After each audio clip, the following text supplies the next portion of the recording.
The stroller had a stubborn left wheel that pulled slightly to the side, a quirk Amalia had learned to compensate for the way she handled most fractured things, quietly and automatically.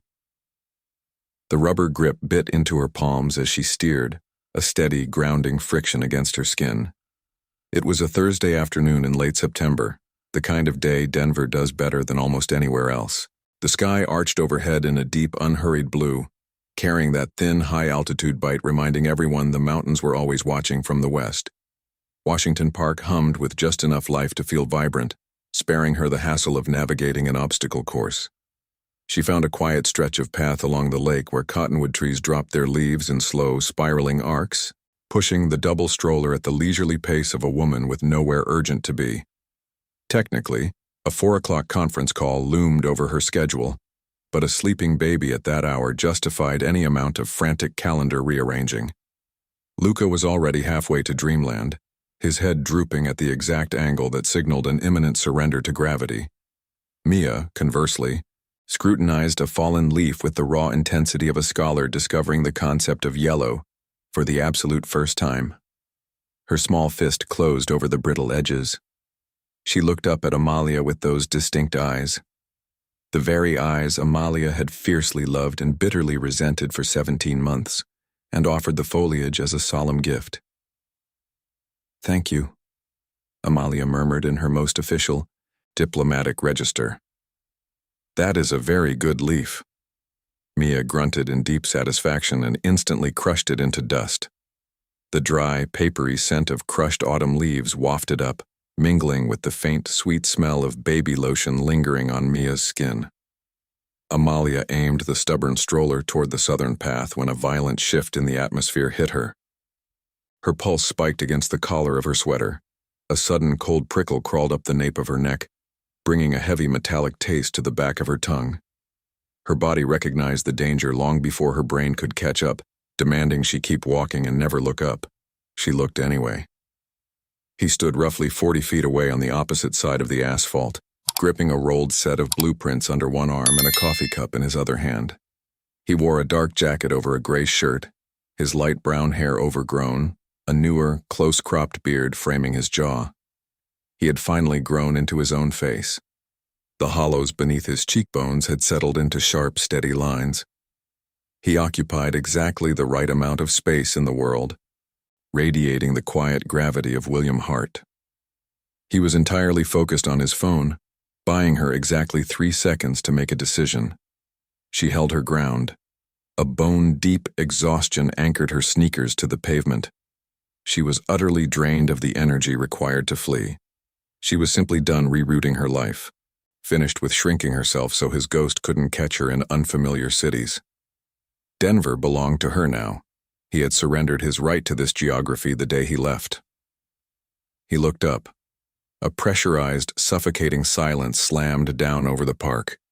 It was the heavy, breathless vacuum of unfinished business, thick enough to drown out the distant hum of traffic and the rustle of the cottonwoods. The entire world vanished for the 2 seconds it took William Harte to comprehend the scene in front of him. His coffee cup tilted, saved only by reflex, but the blueprints slipped from his arm and unspooled across the concrete. He left them there. This renowned architect, a man who engineered sprawling public libraries and pedestrian bridges, someone who built his entire legacy on calculating exactly how much weight a structure could bear, stood utterly paralyzed. He resembled a builder walking into his own masterpiece only to discover the foundation was built on sand. His gaze drifted heavily from Amalia's face to the double stroller.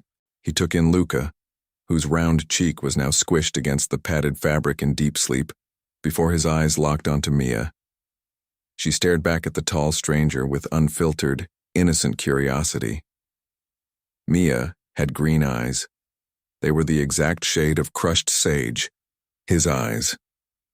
Amalia watched the devastating math compute across his features. Amalia's knuckles turned bone white around the stroller handle. Her chest tightened, trapping the crisp autumn air in her lungs. She refused to cross her arms or take a defensive step back. She stood rooted, her dark hair catching the golden afternoon light, her chin held perfectly level. She had spent a year and 5 months bracing for a collision she secretly prayed would never come. rehearsing the blistering anger that would surely be her shield. The fury was certainly there, burning like acid in her throat, but it was instantly eclipsed by the one devastating truth she had never confessed to anyone. A violent, aching warmth flared in her chest. She still loved him. The gap between them spanned 30 feet, 2 long years, and a ragged, unread letter tucked into the back of her nightstand. William took a single, halting step forward before hitting an invisible wall, acutely aware he lacked the clearance to cross it. He looked like a man drowning in an unsolvable equation. Mia, deciding the standoff lacked proper entertainment, gripped the plastic edge of her tray and hauled herself up on wobbly legs. She pointed an authoritative index finger directly at the paralyzed architect. "Bah," she announced with absolute conviction. William's expression shattered. A raw, nameless devastation washed over his face, the visceral shock of a man having his entire reality rewritten in a single breath. His jaw worked, swallowing a word that wouldn't come, the forgotten coffee cup dangling precariously from his fingertips. Amalia met his gaze head-on. Standing in a sterile hospital room at 2 a.m. 17 months ago, holding 2 impossibly small lives, she had sworn an oath to never look away from the hardest parts of life again. And William Harte was the hardest part of all. He took another agonizing step toward her, testing the space between them like fragile ice over a freezing river. The wind swept through the cottonwoods, showering the gap between them in a wave of bruised gold. William opened his mouth and surrendered the only word he had left. Amalia.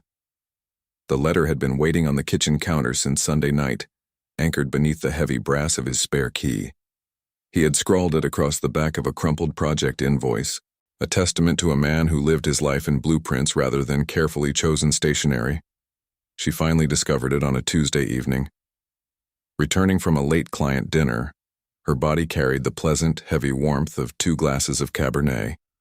She stepped into the apartment fully expecting the familiar sight of him hunched over his sketchbook on the living room sofa. The leather-bound book lay abandoned on the coffee table. The apartment was entirely hollow.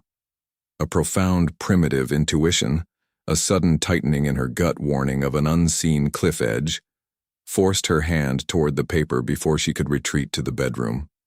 Amalia. I've been sitting here for 3 hours trying to find a different way to say this, and I can't. So I'm going to say it straight, because you deserve straight. I got the position in Denver. Meridian Group. The infrastructure contract I've been building toward for 6 years. They want me there in 3 weeks. I know what you're going to say.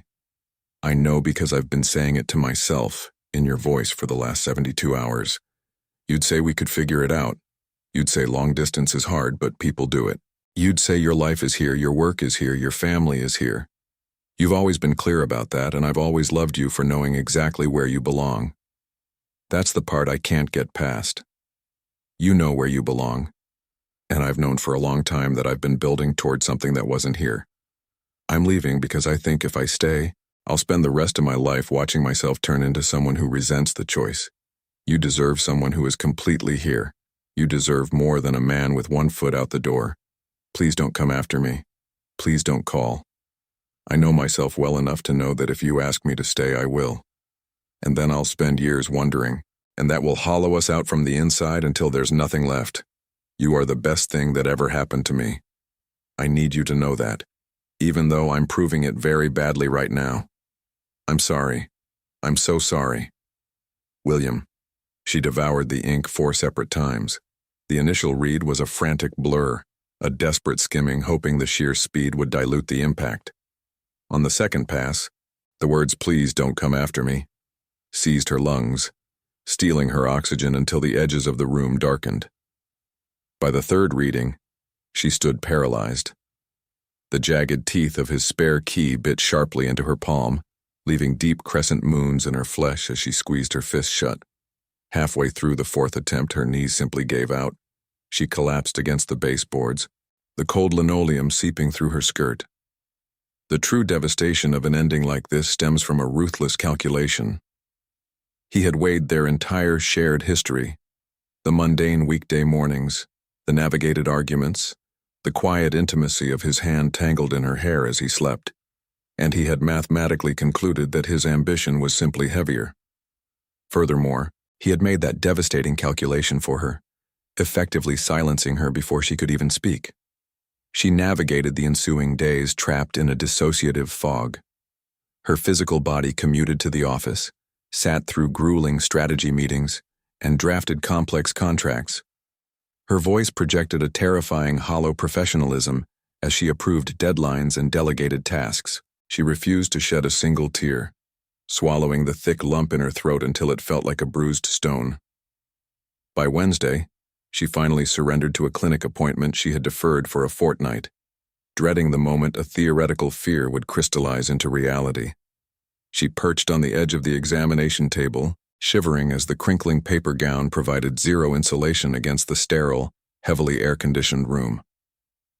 She stared blankly at a faded print of a Mediterranean coastline, a pathetic attempt to disguise the clinical dread of the space.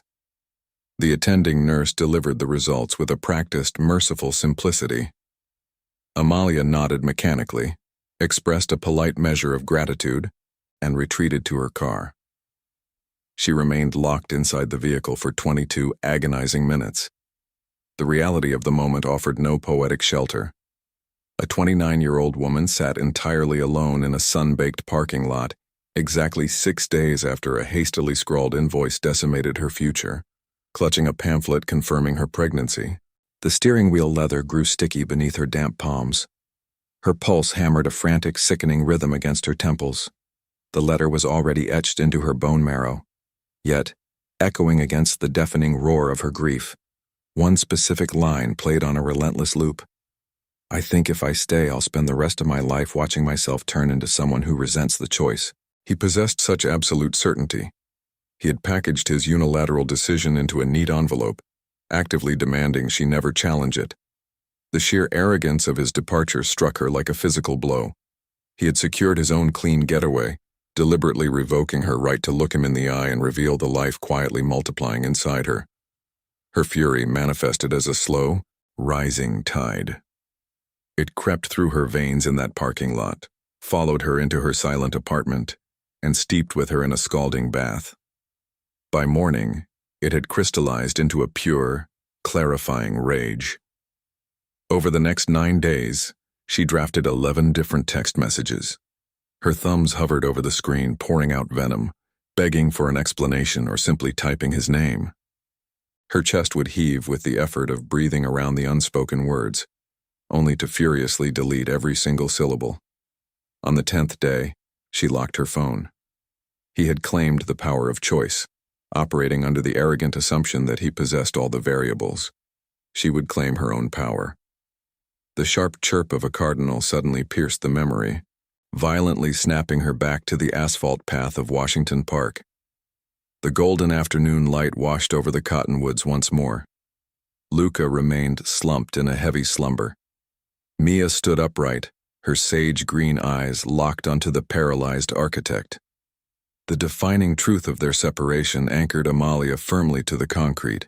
He had stolen her right to choose. This stark, documented fact had calcified in her mind over 17 months, impossible to reshape into anything forgiving. She clamped her hands over the rubber grips of the stroller, her knuckles aching from the sheer force of her hold. William had just spoken her name, his voice ragged, carrying the brutal weight of a man spending his last remaining currency. She let the silence stretch, refusing to offer him an immediate lifeline. The Hartwell estate case had landed squarely on Amalia's desk back in August. A fiercely contested trust, 3 deeply embittered adult siblings, and a sprawling family property in Cherry Creek, valued somewhere north of $4 million. It was exactly the kind of case that looked deceptively clean on an intake form, only revealing its venomous complexity long after the retainer had been signed. She had accepted the challenge. She thrived on complexity.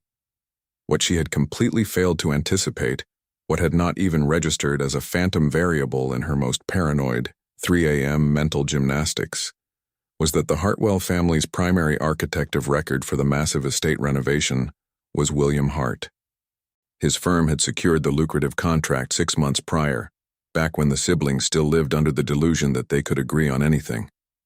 She discovered this catastrophic detail on a Friday morning, a mere 20 hours after the collision in Washington Park.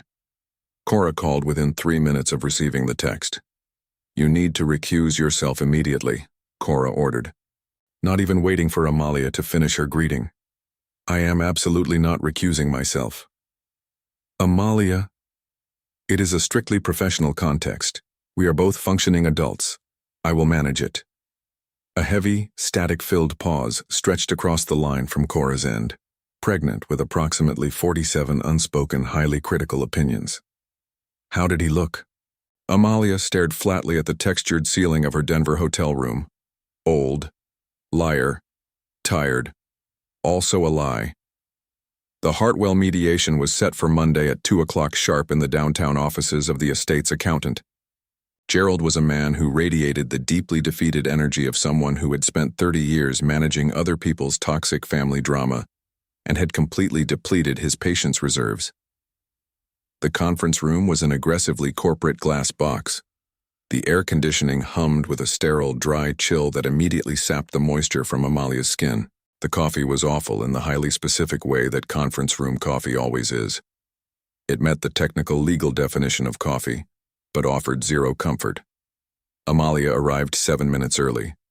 She precisely aligned her legal pads, poured a cup of the bitter sludge, and locked her eyes on the frosted glass door. William walked in at exactly 1:58. He spotted her instantly. She watched his chest expand as he pulled in a sharp, measured breath. A deliberate intake of oxygen designed to buy a man 2 seconds to glue his professional mask back together. He wore a crisp navy jacket, a thick folder of schematics clamped tightly under his arm. His light brown hair was slightly damp at the temples, blown back by the biting October wind, carrying the faint, crisp scent of the incoming autumn chill. He looked, she noted with a sudden spike of irritation, exactly like a man who had spent the last 2 years becoming exactly who he had planned to become. "Ms. Voss," he said. The suffocating formality was almost comical, almost. "Mr. Harte," she replied, her tone matching his precise, bloodless register. Gerald shuffled in 30 seconds later, trailing 2 of the 3 Hartwell siblings. Deborah possessed the permanent, rigid posture of a woman chronically disappointed by the universe, while Marcus vibrated with the manic energy of a man who had recently discovered the phrase sunk cost fallacy and was wielding it like a blunt instrument against his own family. The 3rd sibling, Patricia, dialed in via video link from Phoenix and spent the first agonizing 10 minutes trapped on mute. For 45 grueling minutes, Amalia executed her job flawlessly.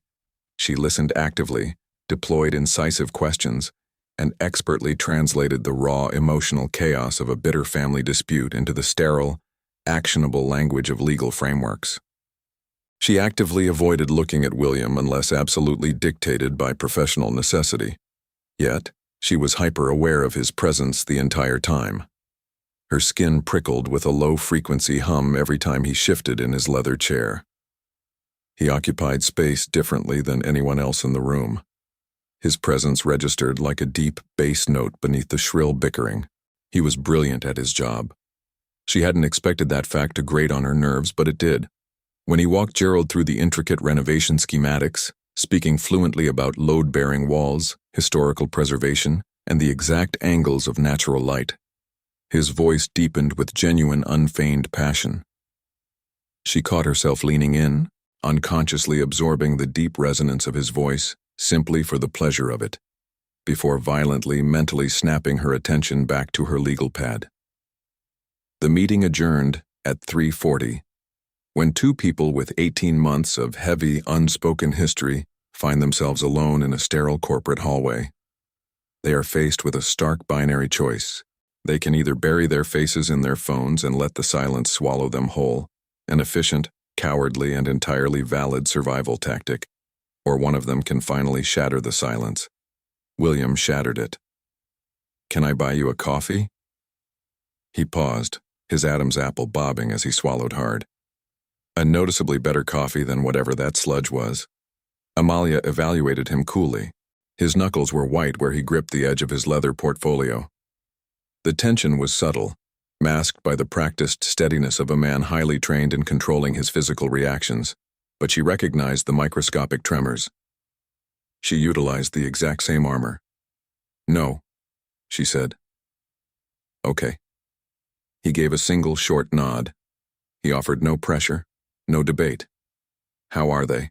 The question bypassed all her sophisticated defenses. She had braced herself for clumsy apologies, for long-winded architectural explanations, for the heavily rehearsed emotional speeches that men like William meticulously constructed in advance. She had not prepared for a quiet, desperate "how are they?" delivered in a fluorescent hallway, weighted with the agonizing realization of a man who finally grasped the magnitude of what he was asking. "They're fine," she managed, her throat painfully tight. "The little girl, her eyes—" "I know." He stopped completely. He locked eyes with her for the first time since he had walked through the glass door. The raw, naked grief in his expression stripped away his polished exterior entirely. "Amalia. Don't." Her voice was dangerously even, a thin sheet of ice over a raging current. "Not here." He nodded again. A jagged, unnameable emotion ripped across his face. Not quite hurt, but something terrifyingly close to true devastation. "When? Then?" She hoisted her leather tote onto her shoulder, the heavy strap biting into her collarbone. "I don't know that there's a when." She turned on her heel and marched to the elevator bank. She slammed the call button. She stood with her spine rigidly straight, her eyes boring holes into the brushed steel doors, fiercely proud of her ironclad composure for the 12 excruciating seconds it took them to slide open. Constructing armor against an enemy is simple. Constructing armor against a man who already knows the exact layout of all your vulnerable gaps requires an astronomical, draining expenditure of energy. With a stranger, you can simply project a generalized professional detachment. But with the man who once memorized the sound of your quietest weeping in the dark, the defense must be painstakingly custom-fitted to protect the deepest nerves. You don't realize how much blood you're bleeding into the suit until the battle is over and you're totally hollowed out. She pushed through the revolving glass doors and stood on the Denver pavement. The October wind ripped through her thin trench coat, instantly chilling her to the bone. She felt the profound, bone-deep exhaustion of a woman who had been holding up the sky for far too long. She pulled out her phone and dialed Cora. "He's the architect on the case," she said flatly. A long, heavy silence echoed over the cellular network. "I explicitly told you to recuse yourself." "I am not recusing myself." "Amalia." Amalia pressed the cold glass of her phone against her flushed cheek. He asked how they were. Another silence, this one thick and dangerous. "What exactly did you say?" "Fine. And?" She tilted her head and stared at the Rockies. They loomed at the edge of the city, massive and indifferent, existing without apology, utterly uncaring about the human wreckage playing out in their shadow. "And nothing. I got in the elevator." "Okay." Cora exhaled slowly. "Okay. Are you all right?" Amalia replayed the raw fracture in his voice when he had choked out the words her eyes, the way the sentence had physically broken him in half. It was the distinct, shattering sound of a man realizing his entire life had just been violently rewritten. A single hot tear finally broke free, tracing a searing path down her cold cheek. "I don't know yet," she admitted, her voice finally cracking. "Ask me again tomorrow." Denver in November carried a uniquely vicious chill. He had thoroughly researched the climate, investing in heavy wool and adjusting his lungs to the altitude, yet the high desert frost possessed a trespassing quality. It slipped through the microscopic gaps in the window frames and slithered under the doors, rendering his new apartment a distinctly provisional space, regardless of the heat aggressively pumping from the vents. He secured the third-floor Rhino walk-up during his first week. It boasted massive west-facing windows that ignited into a spectacular burning amber precisely at 5:15 every evening. On his first night, he stood before that glass, watching the shadows stretch over his new empire, fiercely commanding himself to appreciate the view. The bitter bite of cheap drip coffee scalded his tongue as he forced down the realization that the triumph tasted entirely hollow. He methodically unpacked his life, architectural volumes first, followed by a precise, familiar arrangement of his drafting tools along the temporary desk. Later, he sat cross-legged on the bare hardwood floor, the spicy, peanut-heavy steam of takeout pad thai rising around him, as he obsessively reviewed the Meridian Group's initial project files. The blueprints represented everything he had ever sacrificed for: massive public infrastructure at scale, a sweeping mixed-use civic development designed to violently reshape 2 miles of neglected riverfront. This was the exact caliber of visionary work he had been aggressively chasing since his graduate school days. He swore his gratitude to the empty room every single morning, achieving a lifelong dream only to find it infected with a subtle, unnameable rot is a uniquely isolating agony. The triumph felt persistently off-kilter, like a masterfully designed room missing a crucial, foundational load-bearing beam. He maintained his self-imposed exile, honoring his own harsh terms to stay away. A dim, desperate corner of his mind secretly acknowledged that if her name had flashed across his screen in those early, solitary weeks, he would have answered on the first ring. He would have begged her to order him home. But his phone remained a dark, silent slab of glass. He framed her silence as ultimate proof of his own noble sacrifice, clinging to the belief that she was moving forward exactly as he had engineered. This self-deception functioned flawlessly for steadily diminishing increments of time. By the 3rd month, the sheer gravitational pull of the riverfront project swallowed him whole. Work offered a demanding, structurally satisfying refuge that the chaos of human connection severely lacked. He built a functional existence, exchanging long, technical monologues about poured concrete with a structural engineer named Dara, and sharing cheap wine with the couple downstairs over a shared router connection. He categorized his life as highly functional and successful. He was executing meaningful work and building a legacy of concrete and steel. Yet lurking beneath the professional veneer, an unshakable, persistent sensation of being utterly unfinished gnawed at his ribs. William possessed a highly architectural approach to his own emotional landscape, meticulously organizing his grief into distinct phases and timelines to be addressed only after the pressing, immediate crises were resolved. However, suppressed agony rarely waits for a convenient project phase. It accumulates. It solidifies. It quietly becomes load-bearing before the foundation even registers the strain. At the 8-month mark, a colleague's wedding dragged him back to her city. He spent the first 4 hours after landing successfully projecting the illusion that he had zero intention of seeing her. Then, driven by a violent magnetic pull, he piloted his rental car directly past her office building. He sat idling in the choked traffic, his knuckles white against the leather steering wheel while a suffocating, heavy pressure crushed his lungs, a phantom pain he had spent 2/3 of a year professionally ignoring. He never stepped out of the vehicle. He caught a Sunday night flight back to Denver, staring blankly at the plastic seat back ahead of him for 3 sleepless hours. 14 months into his exile, he cracked the spine of a fresh sketchbook. This volume was entirely detached from the riverfront development. It was reserved exclusively for the private, structurally unsound geography of his memories. He had left his previous journal in their shared apartment, only to have it returned in a padded mailer weeks after his departure. The very sight of her precise, elegant handwriting on the shipping label had burned his retinas. He had shoved it onto a high shelf in the bedroom, refusing to unseal it again. This new book immediately filled with the sprawling oaks of the park near her street. He sketched her favorite ceramic mug resting on the kitchen table, the handle angled explicitly toward the window, exactly the way she always positioned it. He captured the specific, golden quality of Sunday afternoon light filtering into a room he had accidentally memorized down to the floorboards. He remained entirely consumed by her. He recognized this catastrophic structural failure within himself, with the same cold, professional certainty he applied to a compromised foundation, fully aware that identifying the collapse did absolutely nothing to halt it. He snapped the sketchbook shut, burying it deep inside his desk drawer, and forced his eyes back to the municipal blueprints. Outside, the western sky erupted into its daily, spectacular amber, mocking him with its beauty, entirely without his permission. A single digital photograph survived the purge. It was an accidental relic salvaged from a friend's birthday dinner 2 years before he drafted that damning letter. In the image, she was laughing at something beyond the frame, her head tilted backward, her dark hair catching the warm, low light of the restaurant.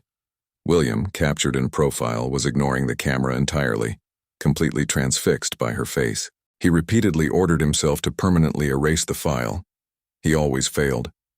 He only allowed himself to view it on the worst nights, after the architectural files were closed, and the oppressive silence of the apartment threatened to crush him. He would trace the glowing pixels of her cheekbone with the rough pad of his thumb, masochistically aggravating a festering wound he knew better than to touch. On the eve of the Hartwell mediation, he stared at that image until his eyes watered, aggressively lying to himself that it held zero power over him. He slammed the phone face down onto the nightstand. He lay paralyzed in the suffocating dark, listening to the distant, mechanical groan of a garbage truck grinding through the Denver streets. Her name remained permanently anchored in his contacts under A. He knew exactly where it lived.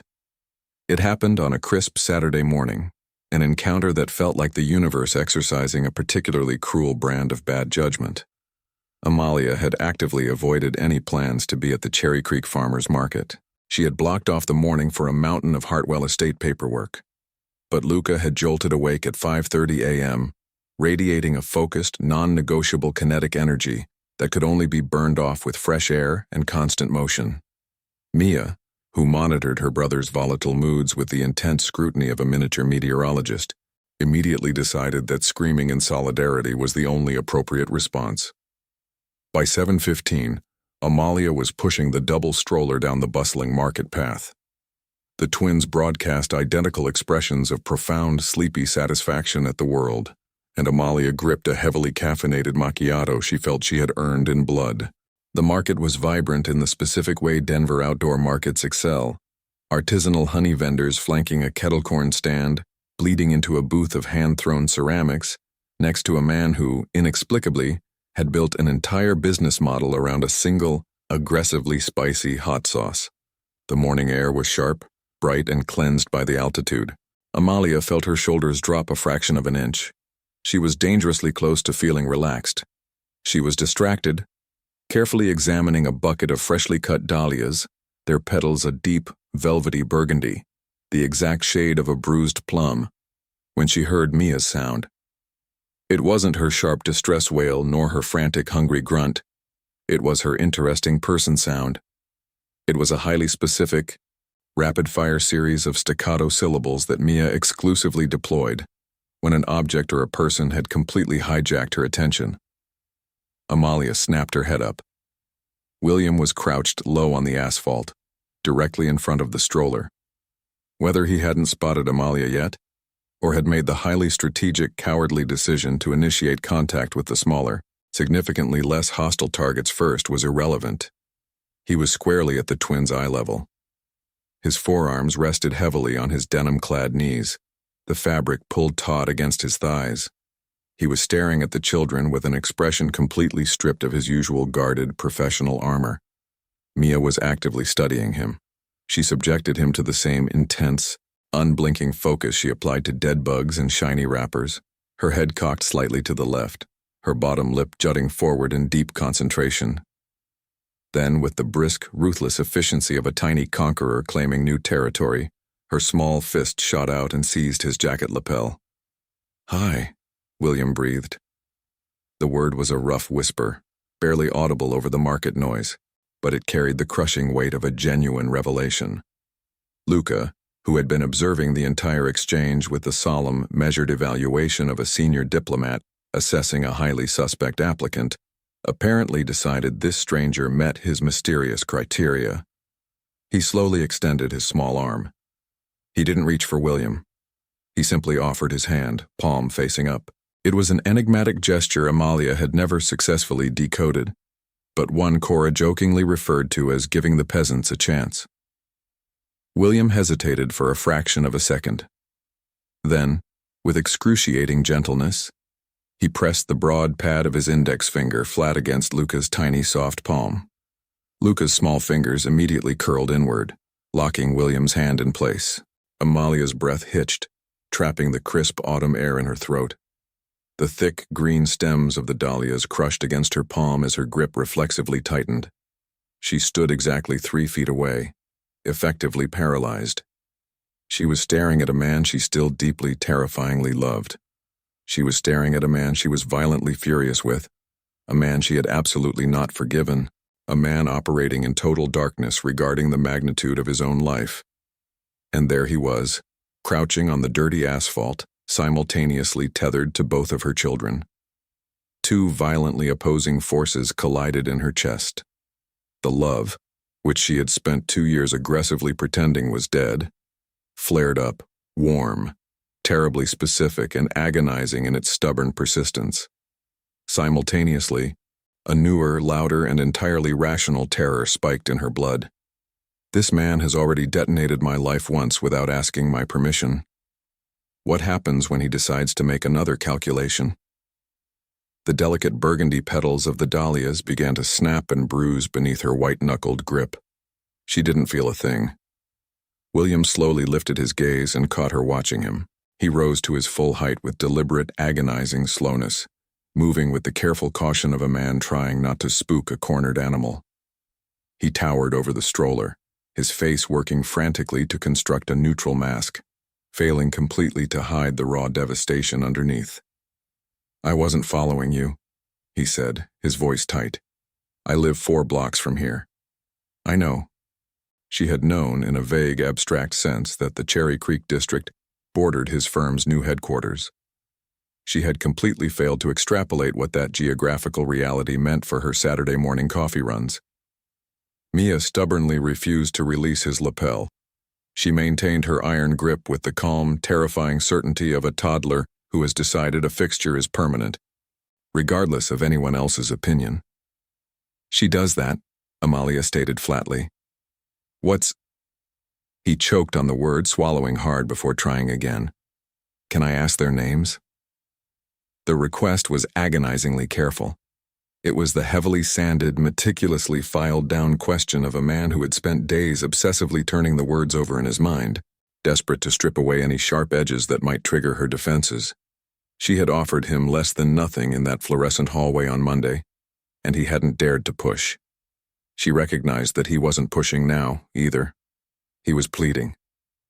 "Mia," she said. She let her eyes flick down to her son. "Luca."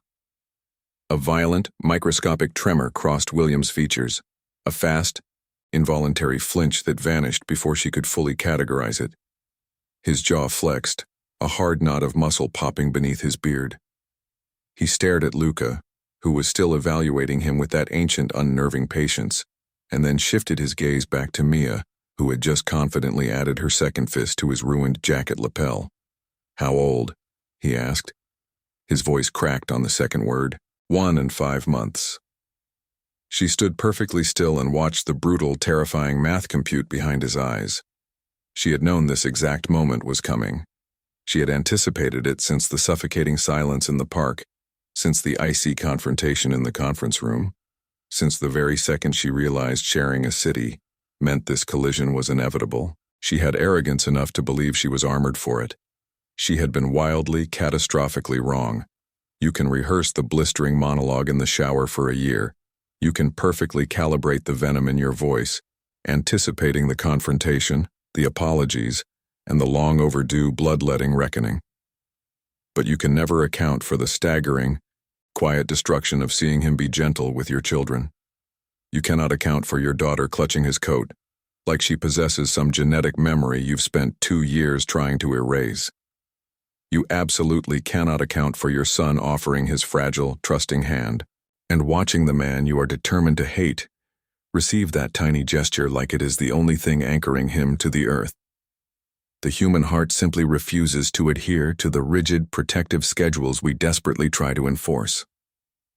"Amalia," William rasped.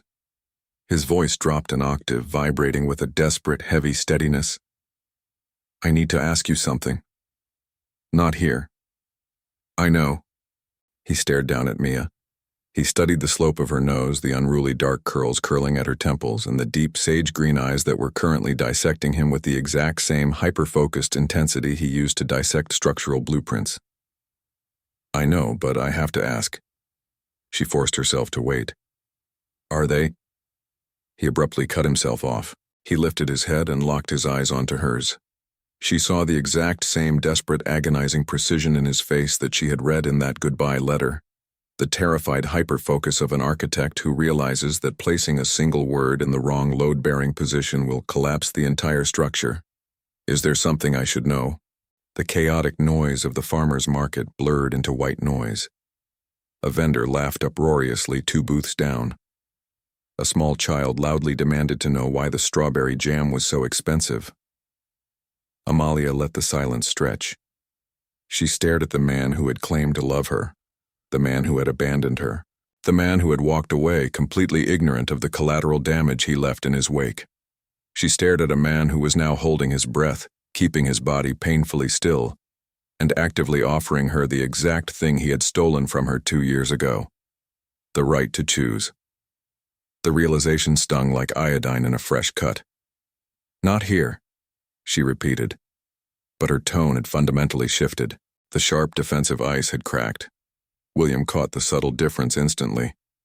She watched his rigid shoulders drop a single, microscopic millimeter. It wasn't the slump of defeat. It was the ragged, oxygen-starved relief of a man who has just been informed that his execution has been temporarily stayed. Mia, apparently satisfied with her hostile takeover, abruptly uncurled her fists and released his jacket. Her mission was accomplished, even if the ultimate objective remained a mystery to everyone else. Amalia gripped the rubber handle of the stroller, violently wrenched it toward the paved path, and walked away without looking back. The crushed, bleeding stems of the burgundy dahlias remained locked in her fist. She had absolutely no memory of paying for them. Cora Mello had been securely anchored to Amalia's life since their brutal 1L year of law school. That shared history meant Cora possessed an encyclopedic knowledge of Amalia's existence. She had survived 2 punishing bar exams, the catastrophe of 1 spectacularly terrible apartment, 4 major professional implosions, the agonizing rise of William, the devastating crater left by William, the terrifying isolation of the pregnancy, the fluorescent nightmare of the NICU, the grueling first year of twins, and now this, a development that easily ranked as the most radioactive item on the list, eclipsing even the NICU. Cora breached the threshold of the short-term rental on Saturday evening. She arrived heavily armed with 2 bottles of Malbec, the specific, brutally spicy Thai takeout Amalia actually tolerated, and the hyper-focused, predatory attention of a woman who had been running a continuous, parallel legal analysis of the Washington Park incident for roughly 36 hours. She immediately dropped to the hardwood floor, allowing Luca to utilize her as a human jungle gym.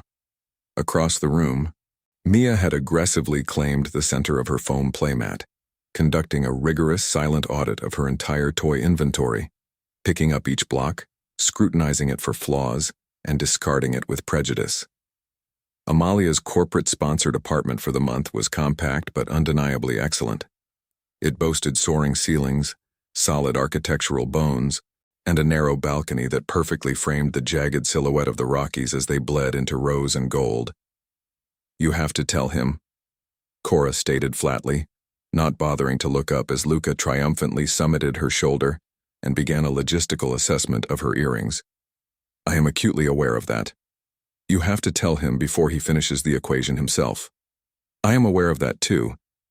Because if he runs the numbers and hits the bottom line without you, Cora, I am simply entering it into the record that your window of opportunity is rapidly slamming shut.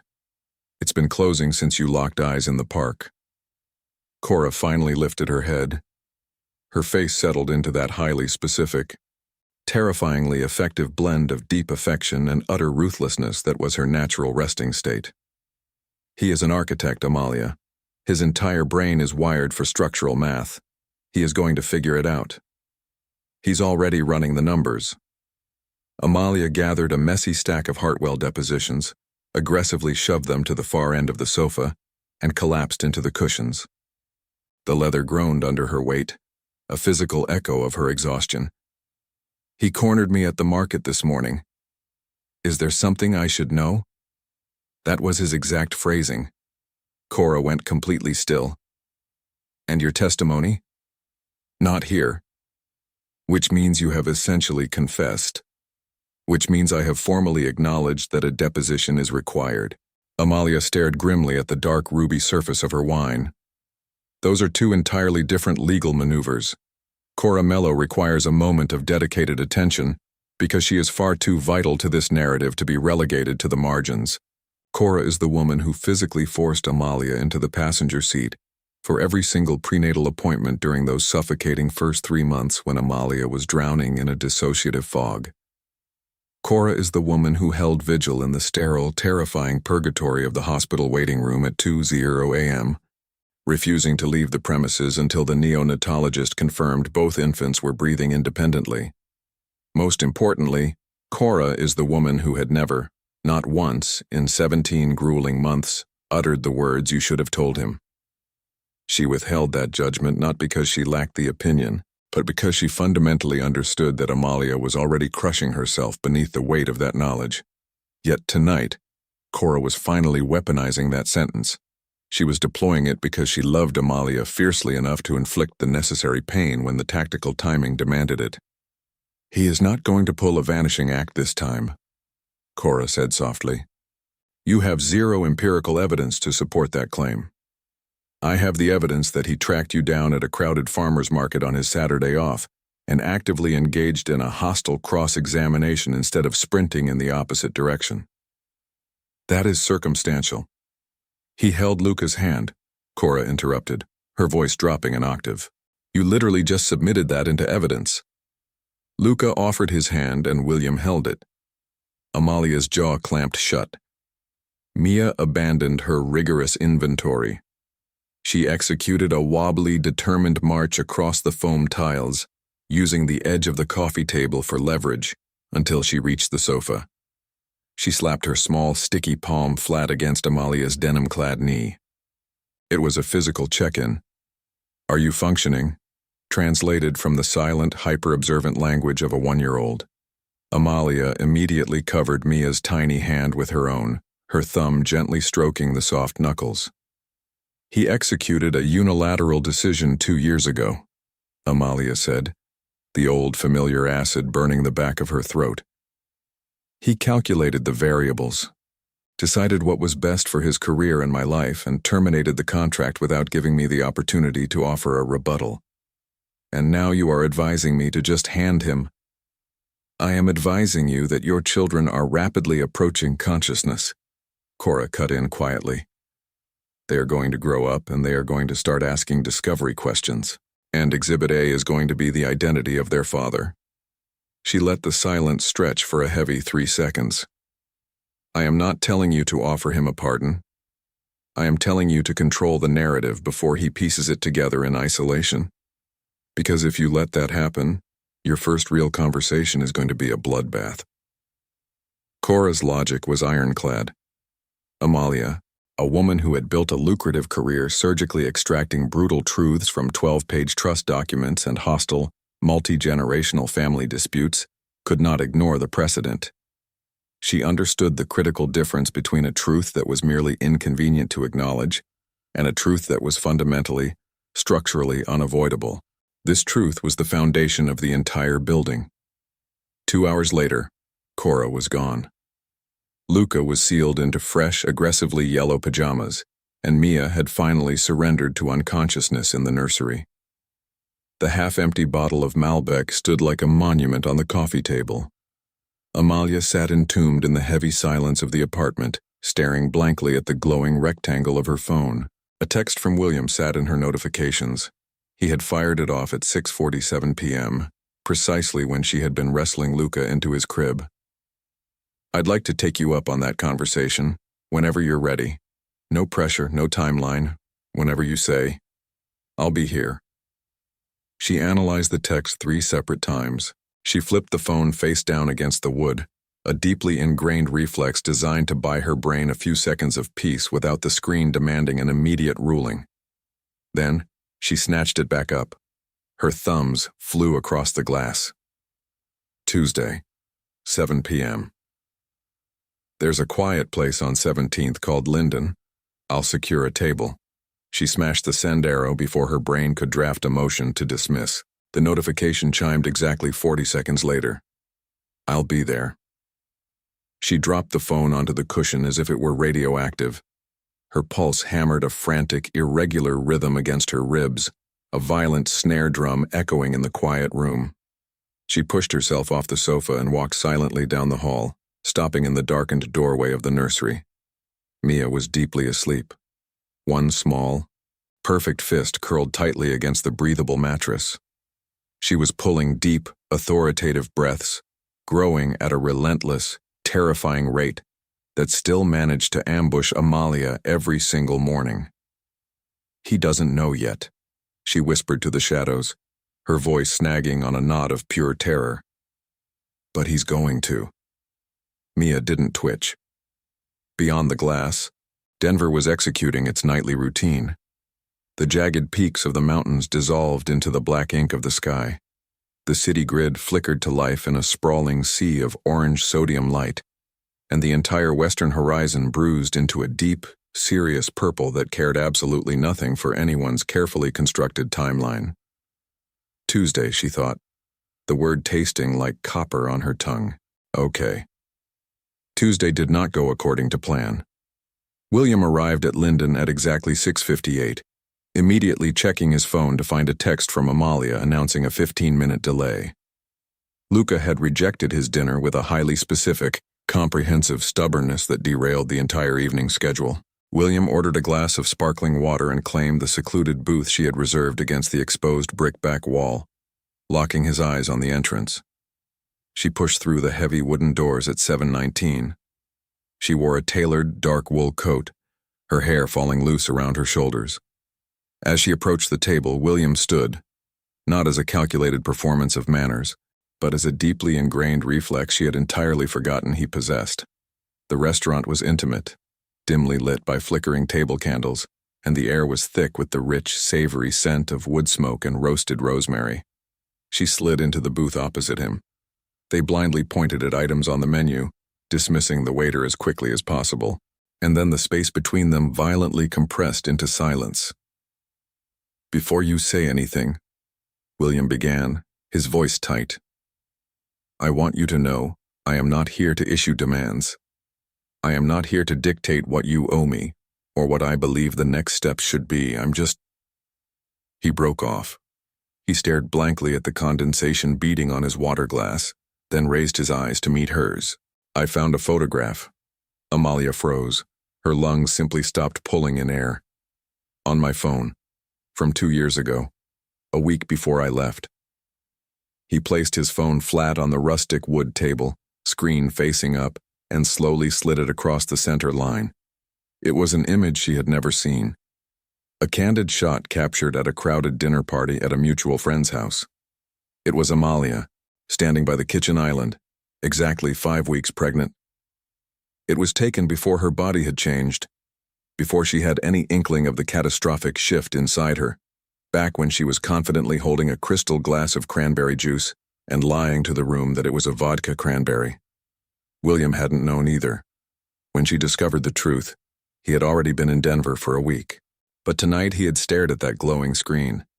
He had scrolled deep into his camera roll, driven by an impulse she refused to ask about, and he had checked the timestamp. He had ruthlessly executed the brutal arithmetic she had been dreading since their collision in the park. "I know," he said, his voice dropping to a jagged whisper, "that your first instinct is to tell me my math is wrong, and I am begging you before you say the words, please don't. When you have obsessively managed a catastrophic secret for 18 months, the moment it detonates doesn't bring relief. It feels like a tectonic shift. It is the terrifying, groaning sound of a massive load-bearing structure, finally fracturing under pressure, violently rearranging the entire geography of your life whether you are prepared for the collapse or not." Amalia stared down at the glowing screen. She looked at the ghost of herself, holding a secret she didn't yet know was hers to carry. She slowly lifted her chin and met William's gaze, and then she finally unleashed the sentence she had been screaming in the dark for 17 months. She spoke the words she had cried to Cora, whispered to the ceiling at 3:00 a.m., and murmured to infants who couldn't comprehend the devastation of the syllables. You didn't let me choose. The words struck the table with devastating precision. She didn't deliver them as a frantic accusation begging for a defense. She dropped them as an immovable, concrete fact that instantly consumed all the oxygen in the room. You executed a unilateral decision for both of us, she said, her voice dangerously calm. Without asking my input, without giving me a single second to offer a rebuttal. And I was pregnant, William. I was carrying them when I read that goddamn invoice on the counter. I found out 6 days after you walked out. I had your new number burning a hole in my phone and I almost called you. I almost begged. She choked, forcing herself to swallow the rising panic. She steadied her breathing. But you had been so arrogantly certain. You had already ruled on the matter. You explicitly ordered me not to look for you. And I realized, if a man is willing to abandon a life he knows and loves without a second thought, what does that say about his capacity to stay for the hard parts? The restaurant continued its oblivious rhythm around them. Crystal wine glasses chimed against porcelain plates. A burst of raucous laughter erupted from a large party near the bar. William remained completely silent. The muscles in his jaw visibly jumped. He kept both hands pressed flat against the scarred wood of the table, his knuckles bone white. He was surrendering the floor to her entirely, which was simultaneously exactly what she required and the most agonizing way he could have reacted. I didn't call, she continued, her fingernails digging half-moons into her own palms under the table, because I was furious. I was blinded by it, William. I wasn't angry that you took the job. I understood the Meridian contract. I knew what that scale of infrastructure meant to you. I was enraged because you looked at 4 years of a shared life and unilaterally decided my future for me. You concluded I was better off without you. You assumed I wouldn't follow you, that I wouldn't even try to compromise. You left a cowardly letter demanding I stay away, and you didn't afford me one single solitary chance to fight for us. She felt the pure, clarifying rage cresting inside her. It wasn't a hysterical flood. It was the sharp, lethal force of a weapon she had spent 2 years meticulously sharpening. I might have moved to Denver, she stated flatly. I don't know. Maybe I would have refused to leave my firm and that would have been the end of it. Maybe I would have told you to pack my bags. Maybe I would have asked for a 1-year delay. I will never know what my ruling would have been. Because you actively stole my right to choose, and that is the one unforgivable. Her voice violently fractured on the last word. She took a sharp breath, brutally wrestling her composure back into place. That is the thing, she finished, her voice dropping to a lethal whisper, that I am still angry about. William's response in that exact moment defined the entire evening. He didn't mount a defense.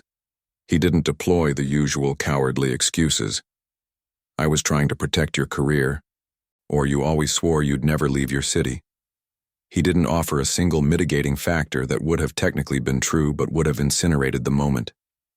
He simply looked at the woman he had loved, the woman he had abandoned, the woman he had spent 2 years mourning with agonizing architectural precision, and he allowed her absolute fury to stand unchallenged. Then he spoke. You're right. 2 words, 0 qualifications, no defensive pivot, just an absolute surrender. I convinced myself I was doing the noble thing, he rasped. I thought. He cut himself off, shaking his head sharply. That is not an excuse. I refuse to dress it up in noble intentions. You are entirely right. I made a massive structural decision that was not mine to make alone, and I did it because I was a terrified coward. I was terrified that if I looked you in the eye and asked, you would tell me to stay, and I would stay, and eventually resent you for it. Or worse, you'd tell me to go, and it would completely destroy me. So I took the coward's way out and silenced you. He held her gaze, his face totally stripped of any polished professional armor. I was a coward, and I was completely ignorant of what I was actually walking away from, but my ignorance doesn't absolve my cowardice. No, she agreed. the word tasting like ash. It absolutely doesn't. Are they mine? He didn't phrase it as a question.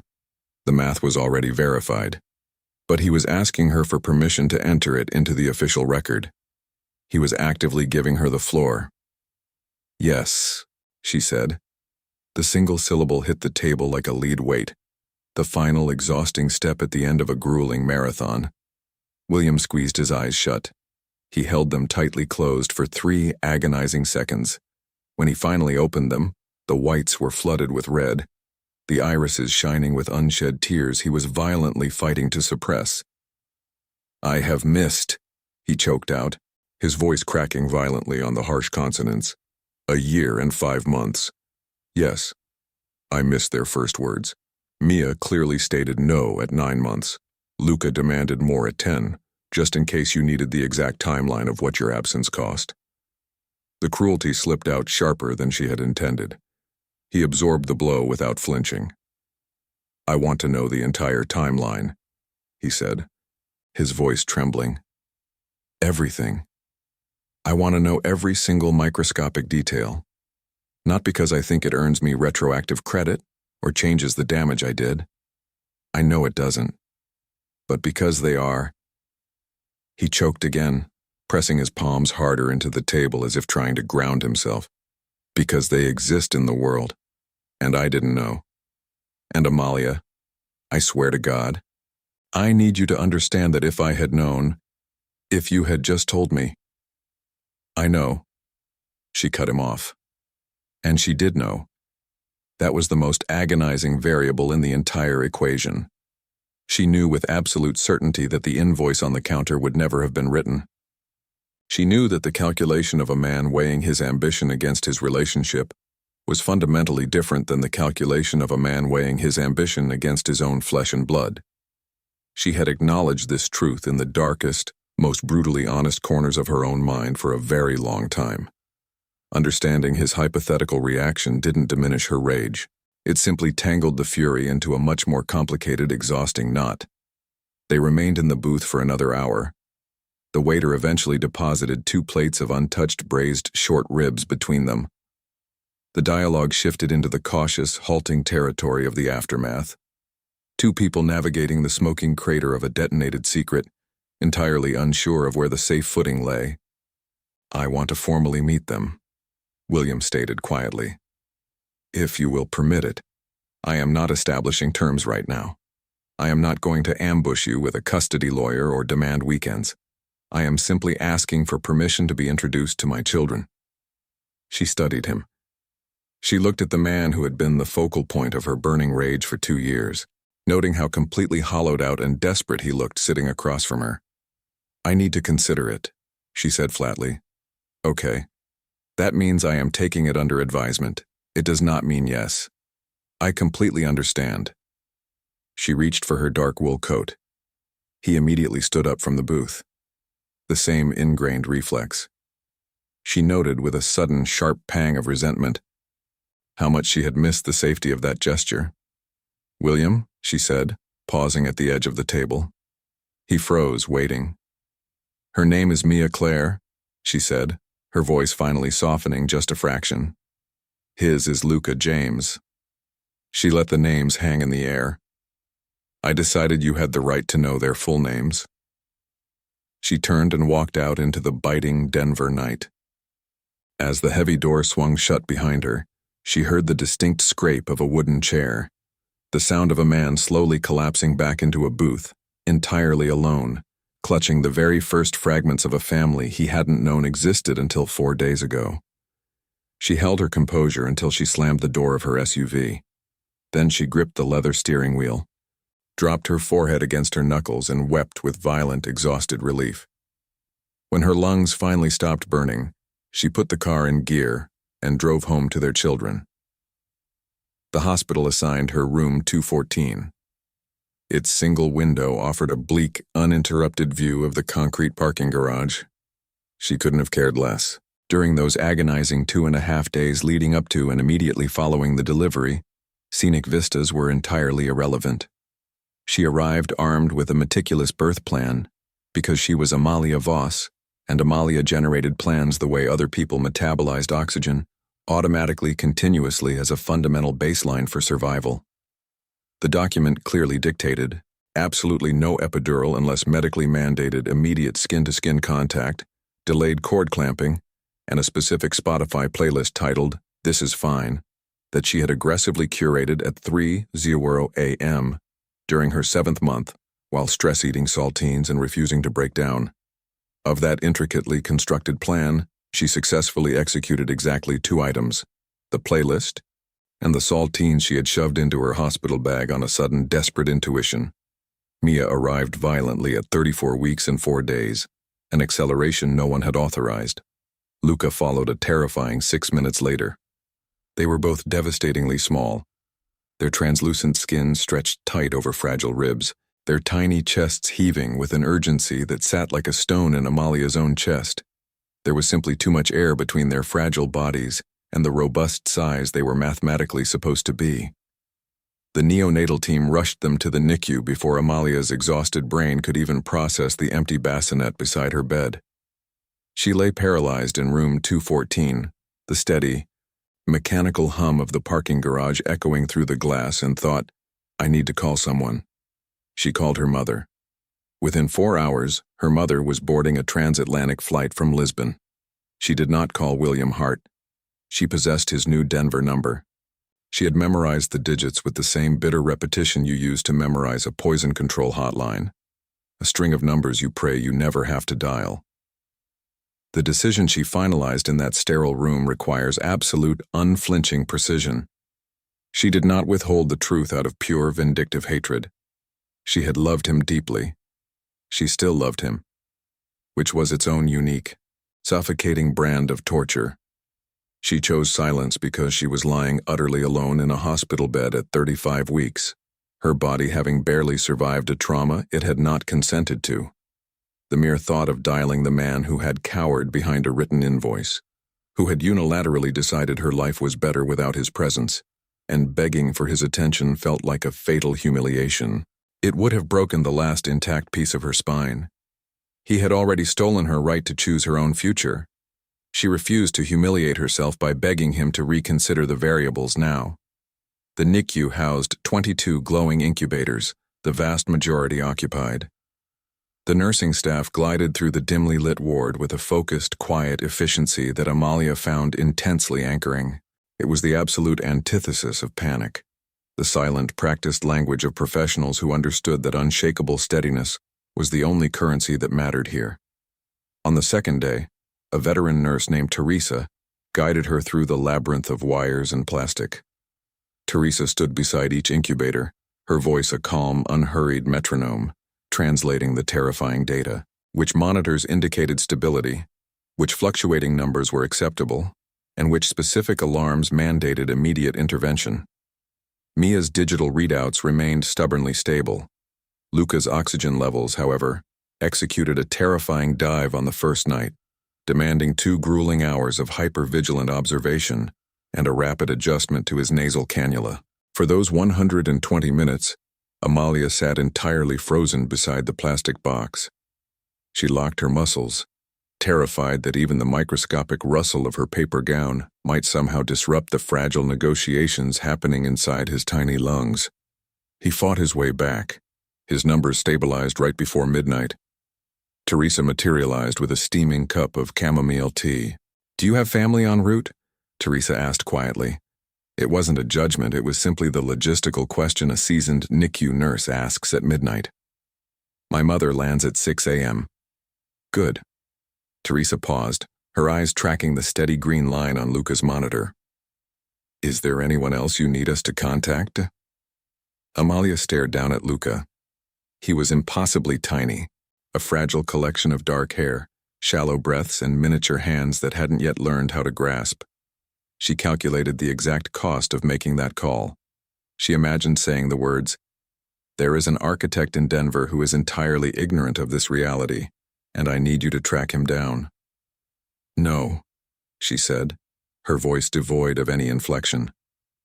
"There is no one else." She spoke the lie aloud, and in that fluorescent-lit midnight with the Rocky Mountains looming somewhere beyond the concrete walls, It officially became the truth. It cost her a piece of her soul she didn't yet have a name for.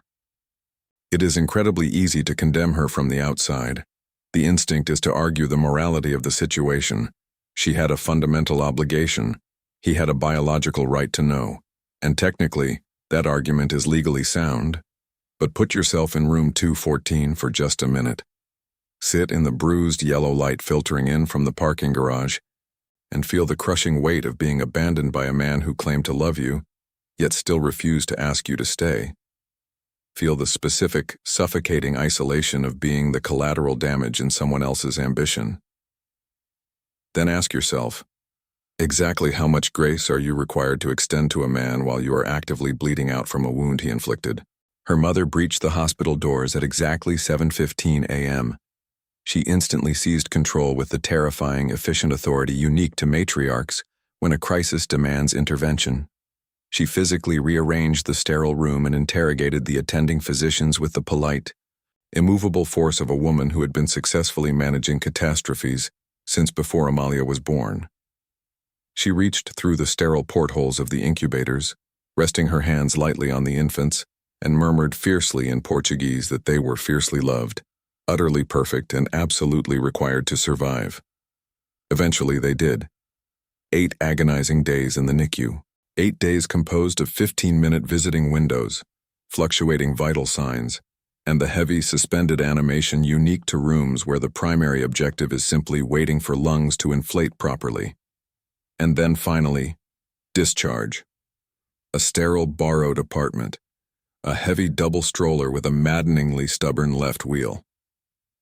On their first night home, Amalia collapsed into a bruised armchair, anchoring one swaddled infant to each side of her chest.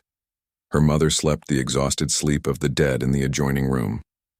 Below the window, the city traffic provided a steady, indifferent hum. "Your father has absolutely no idea you exist," she whispered into the dark, the words tasting like copper. She spoke to Mia, who was already deeply unconscious, and to Luca, who was watching her with that ancient, patient focus he had seemingly been born possessing. And that was not my initial choice. He forced his calculation first. So I made mine. She looked down at Luca. He blinked slowly, as if meticulously deliberating her confession. "I am not entirely convinced I made the right one," she admitted, a hot tear finally escaping and tracking down her exhausted face. "But it was mine." The memory slammed violently into the present. Sitting in the dimly lit restaurant on Tuesday evening, Amalia had watched William Harte physically break apart as he rasped, "I have missed a year and 5 months." She witnessed the jagged destruction of a man attempting to process a reality that offered no clean angle of entry. Deep within the heavily armored core she fought so hard to keep neutral, she felt the crushing weight of everything she had carried alone, and simultaneously, the agonizing weight of everything she had actively stolen from him. Both truths were equally valid. They occupied the exact same space in the room. This was the fundamental tragedy of their situation. It offered no clean legal resolution, no simple distribution of blame. It was a massive, tangled knot of moral complexity, birthed from a decision made in pure agony, carrying consequences that neither of them possessed the foresight to anticipate. Mia Claire, Luca James. She had named them both, entirely alone, without a single conflicting opinion. That too had been her absolute right. He texted on Thursday afternoon. Amalia had fully anticipated a message begging for access to the children. She had meticulously drafted a sterile, lawyerly response regarding boundaries, the necessity of gradual timing, and her absolute authority over the pacing of their introduction. He neatly bypassed her defenses. "Can I bring you coffee? Whatever you need from the morning. No agenda, just coffee." She stared blankly at the glowing text bubble for 90 excruciating seconds. Her thumb hovered over the keyboard, paralyzed between telling him to go to hell and typing her order. "I'm on 14th. There's a place called Huckleberry. 8 a.m. He was already waiting when she rounded the corner at 7:58. He stood out on the freezing pavement rather than waiting in the heated shop, holding 2 steaming paper cups. She instantly recognized the tactic. He was remaining visible outside, offering her the physical space to abort the meeting before she committed to opening the door. He handed her the cup without making a dramatic production of the gesture. It was flawlessly executed, a heavily caffeinated oat milk flat white. She hadn't mentioned her order. He had simply retained the useless data point from 2 years ago, silently offering it up without demanding a medal for his memory. She noticed. She refused to give him the satisfaction of acknowledging it aloud. They walked the frigid Denver blocks for 40 minutes. They sought refuge in the sterile, emotionally safe territory of the Hartwell estate mediation. It was infinitely simpler than navigating the radioactive crater of their shared history. They seamlessly transitioned to discussing his latest project, a sprawling new branch library in Lodo, the first public library the city had commissioned in over a decade. Despite her ironclad intention to remain utterly indifferent to his architectural triumphs, she found herself genuinely drawn into the details. He spoke with quiet reverence about the structural integrity of the concrete facade, explaining how his firm had sourced it from a specific quarry an hour past the foothills, selecting a unique gray stone that shifted color depending on the precise angle of the afternoon sun. In return, she offered him microscopic fragments of the twins. She shared the mundane, harmless data, the obsessive, militaristic way Mia aligned her wooden blocks before permitting herself to play, and the terrifyingly proud, smug expression Luca wore after successfully hacking the television remote. She offered these fragments because William was absorbing the information with a devastating, total focus. He understood he was being handed fragile gifts, not mere data points. He never interrupted. He never performed a heavy sigh or a theatrical wince of regret. He simply absorbed her words like a man dying of thirst. There is a distinct, lethal danger inherent in hope. Hope fundamentally is not the enemy. Hope is a reasonable, necessary biological mechanism for surviving traumatic events. The catastrophic flaw of hope is that it strips you of your armor. To actively hope for a positive outcome is to verbally confess that you desire it, and admitting you want something is the precise moment you acknowledge you have something to lose. Amalia had spent 2 grueling years violently pruning her own hope back to the absolute functional minimum. She was a master of emotional austerity. The perfectly remembered flat white was severely compromising her structural integrity. Saturday morning arrived. She hadn't explicitly invited him to the apartment, but she had notably failed to explicitly forbid it. They had discussed her chaotic weekend morning routine on Thursday, and William Harte had always possessed a terrifyingly accurate ability to read the negative space between what was spoken and what was permitted. He knocked at exactly 9:00 a.m. Mia registered the sound before Amalia even looked up from her coffee. From her command post on the kitchen floor, where she was currently executing a hostile takeover of the lower cabinets, aggressively scattering Tupperware across the linoleum, she issued her rapid-fire interesting person syllables. Amalia unlocked the deadbolt and pulled the door open.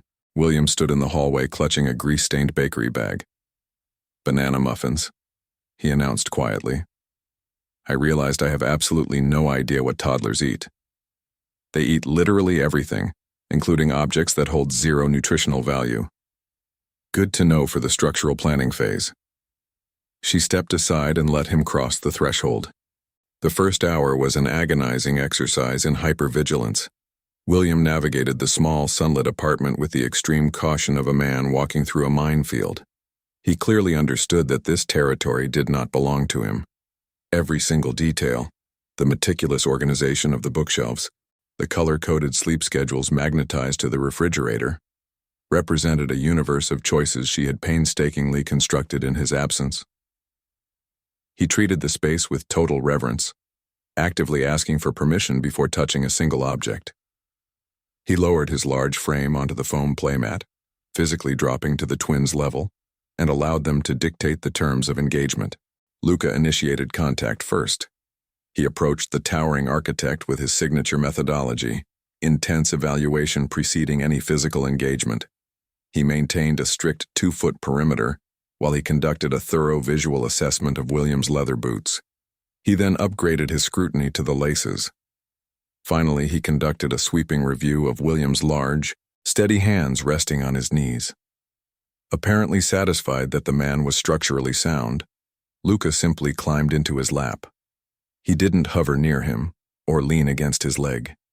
He crawled directly into the center of William's lap with the absolute boneless entitlement of a child who had decided this was a perfectly logical place to reside and saw no reason to negotiate the terms. William froze completely. His breath hitched audibly in the quiet room. His large hands hovered awkwardly in the air, terrified to make contact.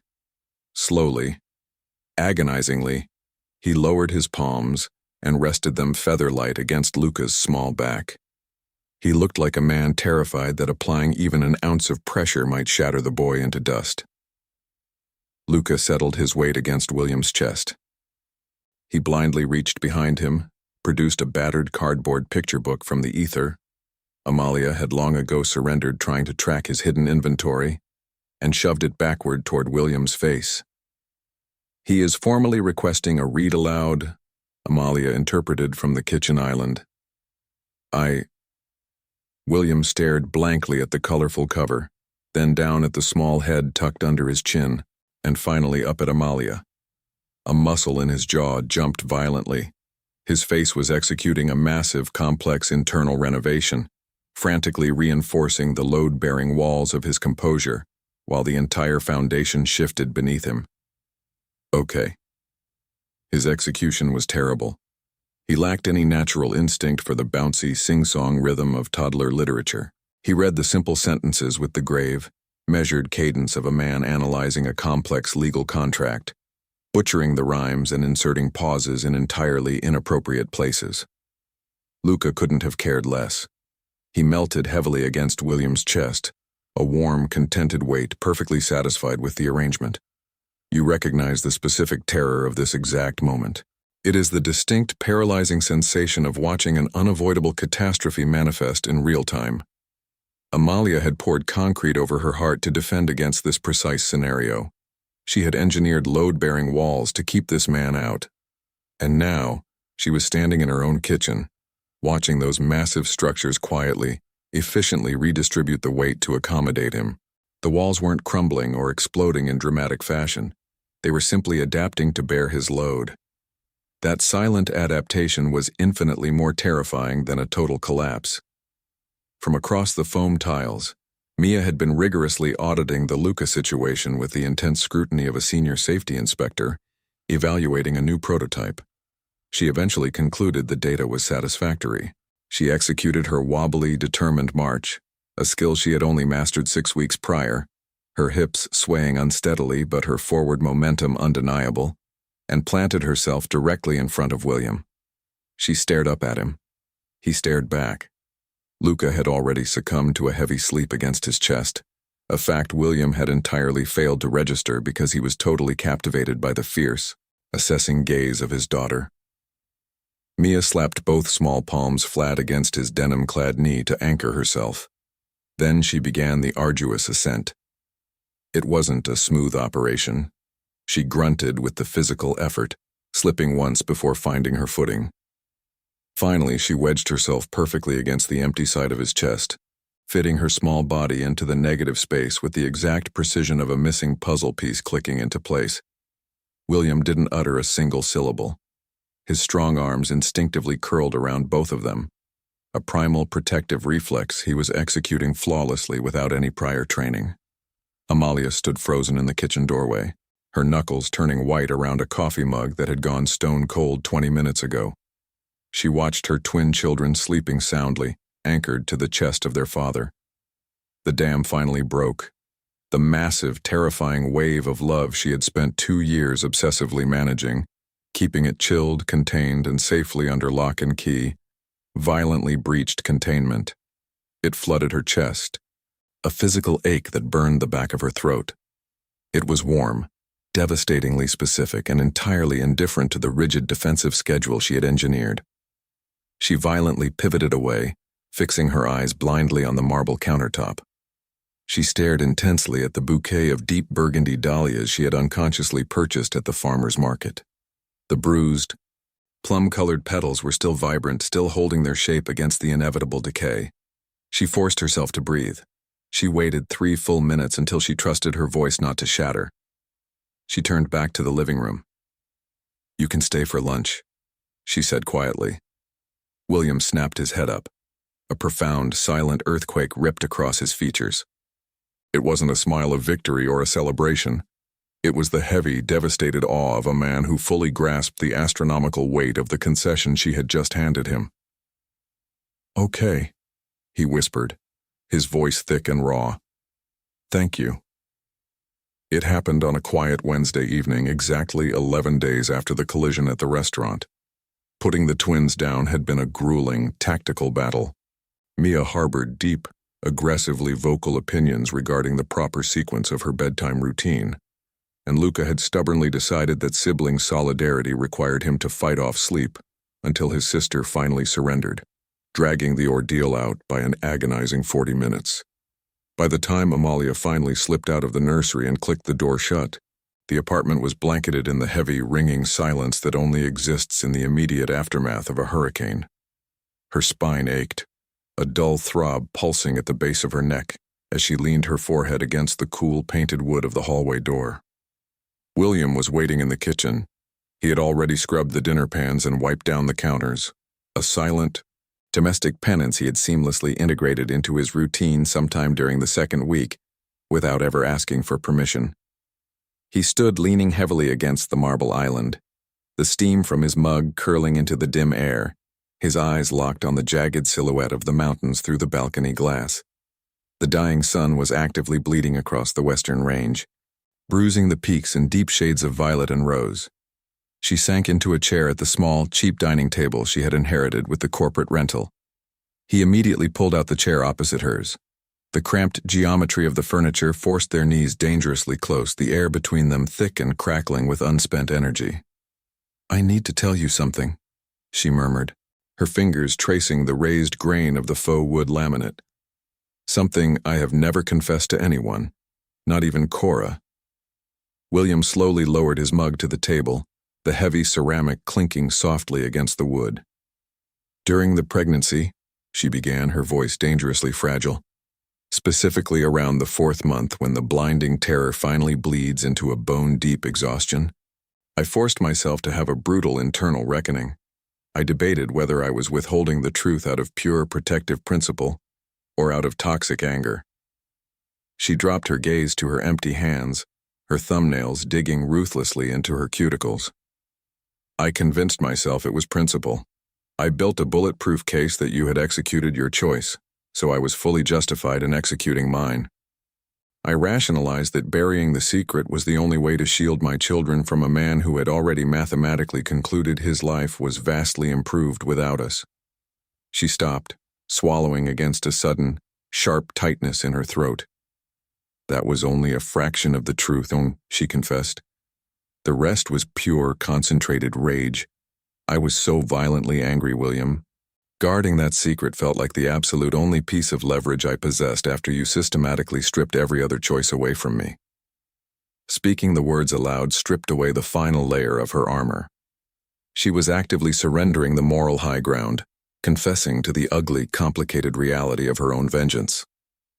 Acknowledging that her silence was heavily polluted by spite required a terrifying, agonizing vulnerability. William remained perfectly paralyzed. He anchored his entire focus onto her, absorbing her confession with the heavy, unblinking intensity of a man bracing for a physical blow. "I genuinely believe I would have told you eventually," she continued, her eyes tracking a single drop of condensation sliding down his mug. "I would have done it purely for Mia and Luca. They didn't sign up for this crossfire. They simply exist in the world, and they possess a father, and I knew that eventually, that reality would become their inherent right to know, rather than my secret to hoard." She exhaled a long, ragged breath. "I just kept cowering and pushing the deadline. I promised myself I'd reach out at 6 months, then at a year, then when they were old enough to comprehend the concept. I kept moving the goalposts." She shook her head bitterly. "And then the Hartwell case dragged me back to Denver." "The case," he echoed softly. "The case." She let out a hollow, scraped sound that died before it could become a laugh. "I aggressively lied to myself. I swore I could compartmentalize the mediation, maintain absolute professional sterility, and prove to the universe that I was entirely over you. Were you? She lifted her chin and met his gaze head-on. No. He gave a slow, heavy nod. Her raw honesty visibly unlatched something tight inside his chest, granting him the unspoken permission to drop his own heavy defenses. I considered flying back, he admitted, his voice thick with regret. Constantly. During that agonizing first year, I actually booked a direct flight on a bleak weekend in March. He swallowed hard, his Adam's apple bobbing. I canceled the ticket 3 hours later. I cowered behind the assumption that you had seamlessly moved on. I convinced myself that showing up uninvited would be a violently arrogant intrusion, especially since my phone had remained entirely silent. I typed out 11 different text messages. He physically flinched, absorbing the blow. What stopped you from hitting send? The invoice, she stated flatly. You explicitly ordered me to stay away. I read that goddamn paper and concluded that a man who orchestrates such a clean getaway has zero desire to be hunted down. Chasing you felt...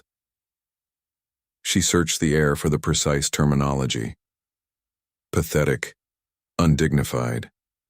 Amalia, I am stating facts, William, not wielding them as weapons. You purposefully engineered a scenario where simply dialing your number felt like begging for scraps, and I absolutely refused to beg. She held his gaze, her eyes burning with a fierce, protective pride. I need you to grasp the mechanics of what you built.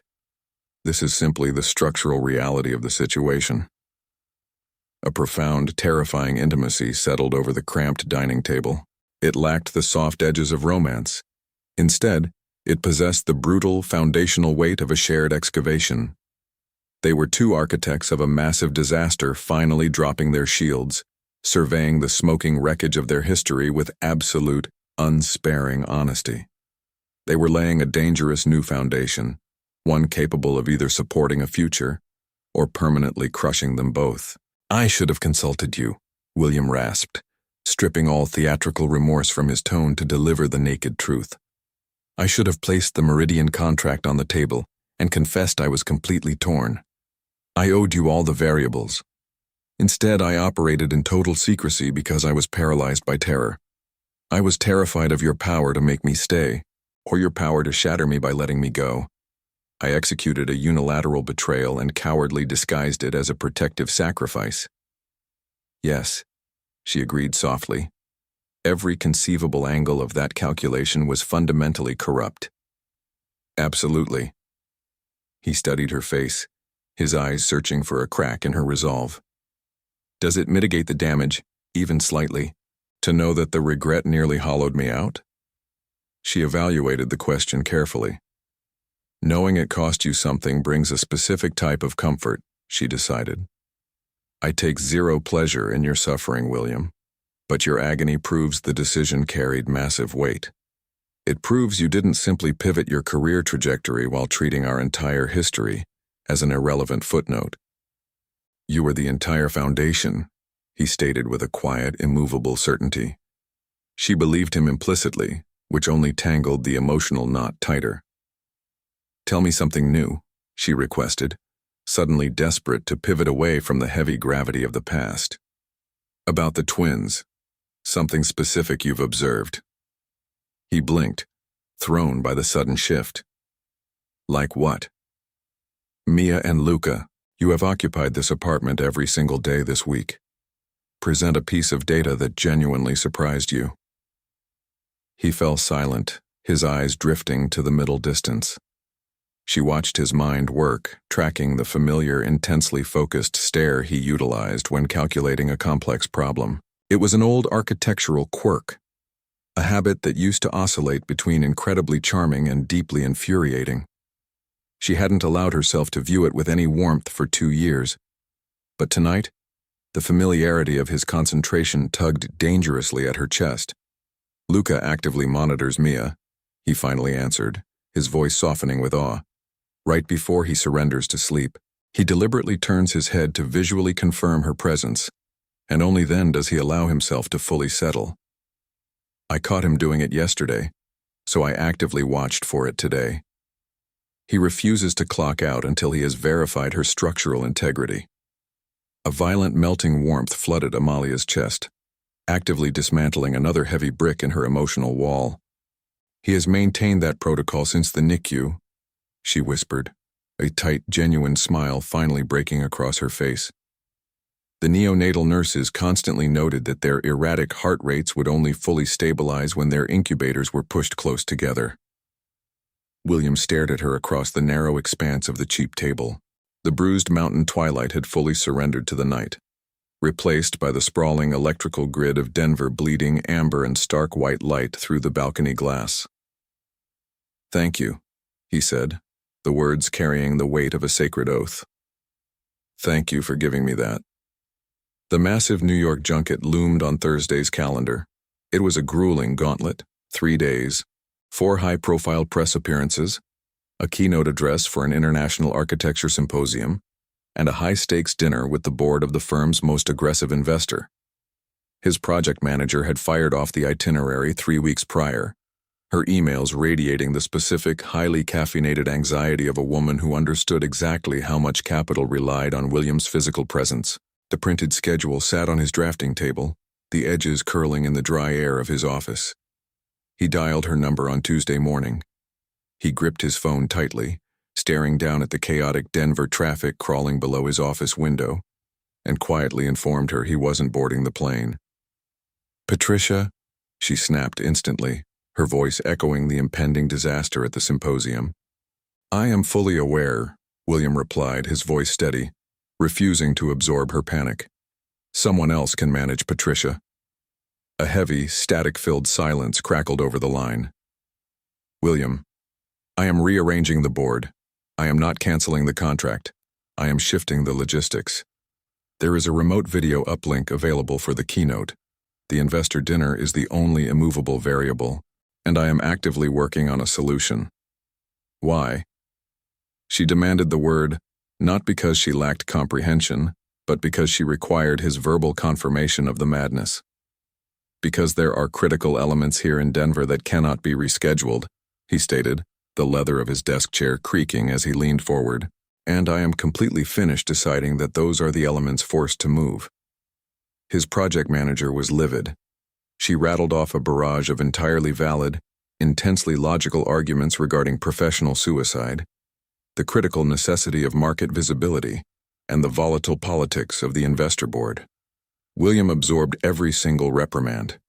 He let her burn through her adrenaline, holding his ground with the terrifying, quiet immovability of a man who knew the negotiation had concluded before he even picked up the phone.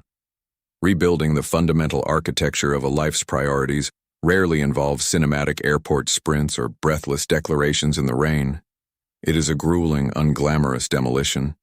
It is the quiet absorption of heavy professional penalties, the exhausting endurance of reprimands from colleagues who care absolutely nothing for personal collateral damage, and the brutal dismantling of a schedule that took months of blood and sweat to engineer. William was no longer compartmentalizing his emotional life into the next fiscal quarter. He was violently shoving it to the dead center of the drafting table, treating it as the most critical, load-bearing project of his existence. It lacked any theatrical romance, but the sheer cost of the sacrifice gave it absolute, undeniable gravity. Cora Mello naturally detected the seismic shift by Friday morning. She had breached the apartment under the guise of visiting her godchildren, but her functional objective was to aggressively audit the shifting domestic ecosystem. She possessed a terrifyingly accurate analytical radar for Amalia's well-being.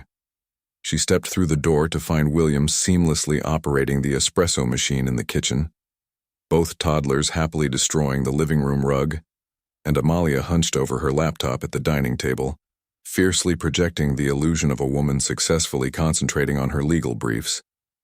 "Good morning," Cora announced to the room at large. "Morning," William replied effortlessly. He handed her a perfectly steamed cappuccino without requiring a single verbal prompt. Cora accepted the ceramic mug.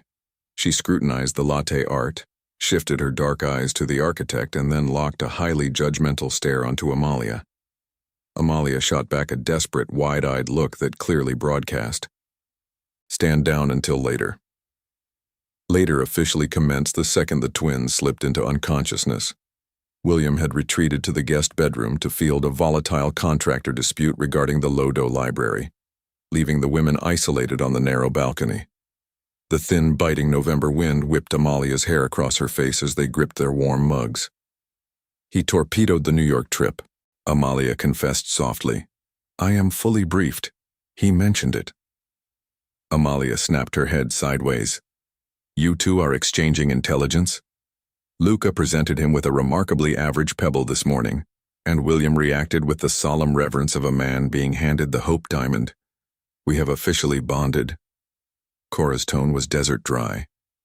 "He is putting in the sweat equity, Amalia. I am acutely aware of his efforts. That was not my line of questioning. You didn't actually ask a question.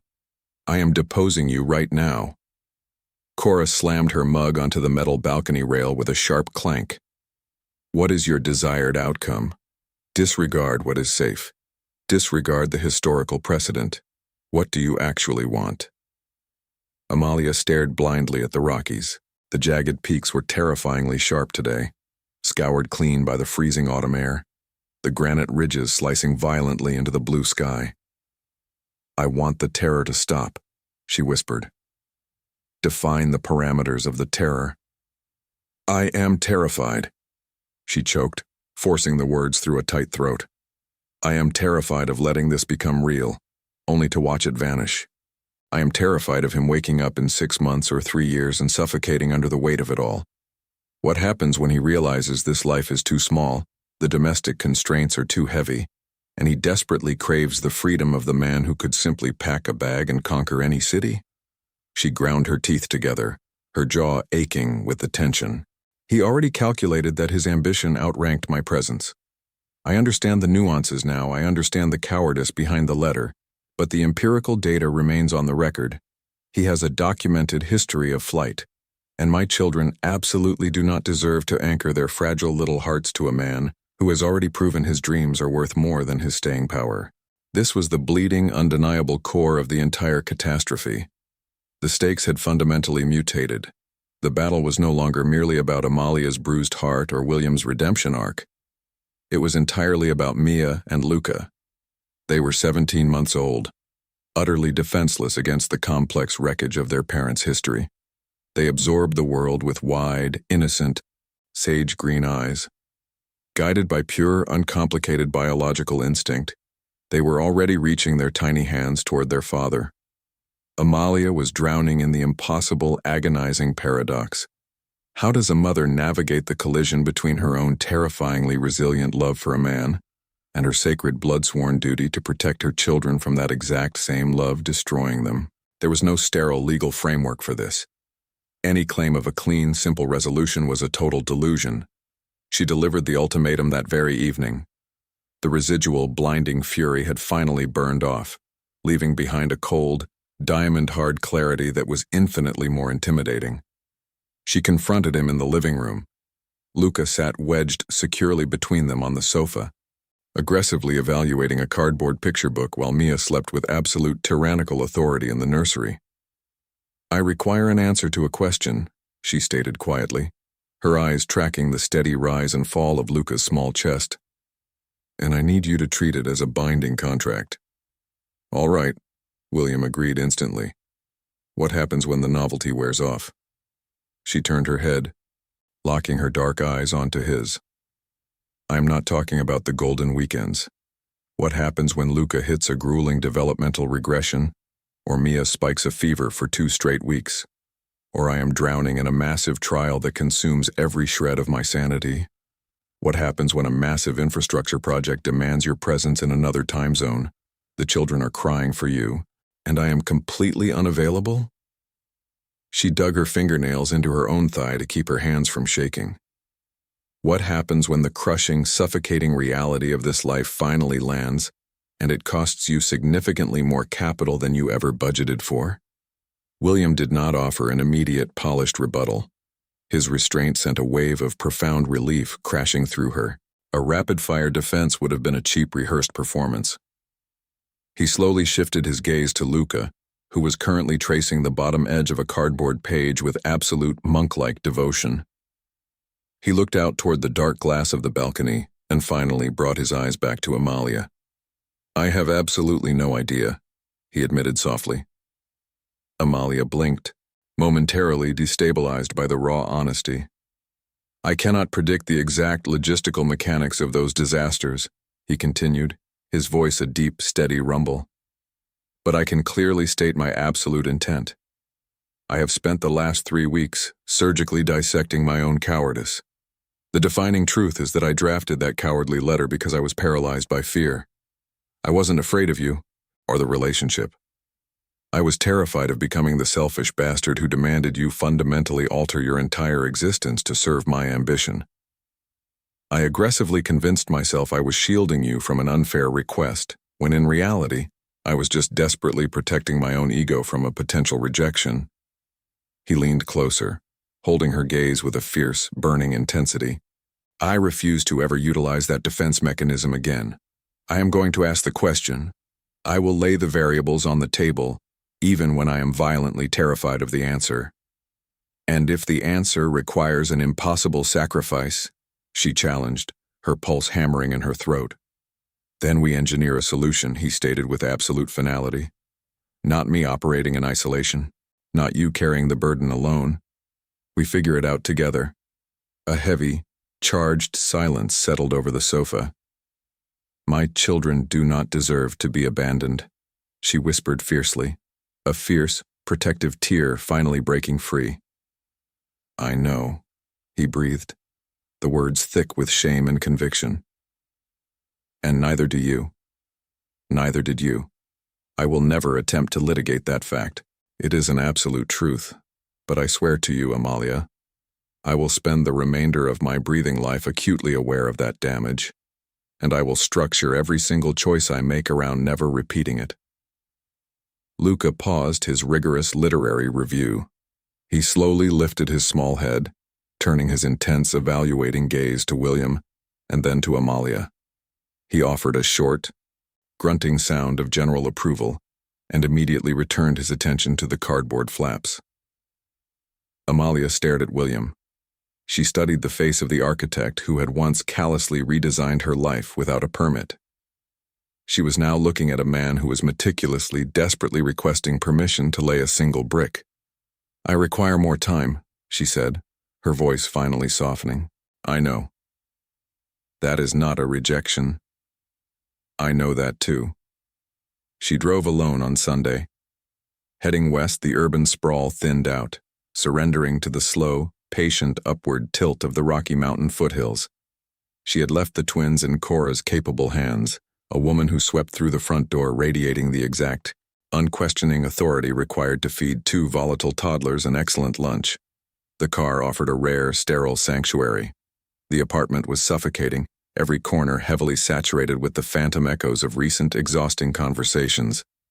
The leather steering wheel felt cold and grounding beneath her palms, the steady hum of the tires against the asphalt a hypnotic, steadying rhythm. She killed the radio after 10 minutes. The heavy, pressurized silence of the sealed cabin was infinitely more useful. She dissected the letter again. For 3 weeks, she had been scrutinizing it through a brand new, terrifying lens. She bypassed the familiar, protective armor of her rage, digging her bare hands into a much sharper, bloodier question. What had she actually desired the exact moment she read it? She had wanted him to turn around. During those agonizing first 48 hours, she had desperately willed her phone screen to illuminate with his name, praying he would confess to a catastrophic miscalculation. She had craved his return with the raw, bleeding desperation of a woman whose armor hadn't yet calcified. She had waited for that phantom phone call in total, humiliating secrecy for far longer than she would ever admit aloud. Eventually, the waiting bled dry. She constructed a new reality. It was a genuinely magnificent life, built on the solid bedrock of a thriving career, 2 perfect children, Cora's fierce loyalty, and a mother who projected unyielding Portuguese opinions through Sunday video calls. She had survived the cratering of her world without requiring a rescue team. Yet 2 violently opposing truths coexisted in her chest. She had built a triumphant empire, and she had never deleted his contact information. Both realities were equally valid. The brutal question she was driving toward, the unanswerable paradox demanding her attention, was how to navigate the agonizing reality that the architect of her greatest pain was also the man she still irrevocably loved. He was no longer the two-dimensional villain she had sketched to survive the darkest nights. He was a tangible, breathing man showing up at her door clutching grease-stained bags of banana muffins, butchering the cadence of toddler books, and stubbornly anchoring himself to her living room when she offered him every conceivable exit. The realization hit her like a physical blow to the sternum. Releasing him from his eternal sentence might actually be the only way to free herself. She killed the engine at the gravel edge of a trailhead she had absolutely zero intention of hiking. The foothills loomed over the windshield, ancient and indifferent, utterly unconcerned with human timelines. The crisp, pine-scented air leaked through the vents as she pictured Mia. Yesterday, her daughter had ruthlessly dragged William across the living room, presenting random domestic artifacts for his formal inspection: a wooden block, a plastic spoon, the brittle, drying burgundy dahlias. Mia executed the tour with the brisk, demanding efficiency of a corporate auditor, and William had received each mundane object with breathless, reverent attention. She pictured Luca, who had bypassed evaluation entirely, crawling directly into William's lap and collapsing into a heavy sleep, his tiny fists permanently locked into the coarse cotton of William's shirt, like a sailor clinging to a newly discovered continent. She knew Cora would demand an update tonight. Cora would absorb the verdict, offering a knowing smirk that clearly communicated she had been predicting this exact timeline for weeks. Her mind drifted back to the jagged edge of his goodbye letter. "I think if I stay, I'll spend the rest of my life watching myself turn into someone who resents the choice." For 2 years, that specific sentence had acted as an accelerant for her fury. Now, she finally understood the pure, suffocating terror beneath the ink. It was the frantic panic of a man who fundamentally distrusted his own capacity to survive inside a massive love. A coward who preemptively detonated the bridge because the vulnerability of being asked to stay was simply too heavy to carry. She possessed her own mirrored version of that exact same terror. It thrummed in her own veins, a matching, terrifying genetic flaw. True forgiveness requires a brutal accounting of the wound. It is the agonizing, conscious decision to stop allowing the trauma to dictate every future movement. She was actively bleeding from the history, and she refused to pretend the scar tissue didn't pull when she moved. But she was officially finished letting the ghost of his departure sit at the head of her table. She threw the SUV into reverse. He was sitting on the sofa when she unlocked the door. Cora had vanished. The twins were submerged in their heavy post-lunch comas. Mia occupied the portable crib, while Luca remained heavily slumped against William's ribcage, his small hand still fiercely clutching the sleeve of his jacket. William snapped his head up as the deadbolt clicked. He completely refrained from interrogating her absence.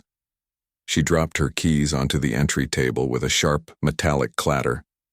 She stared at the man who had abandoned his professional script, instinctively understanding that simply holding his ground was the only argument that mattered.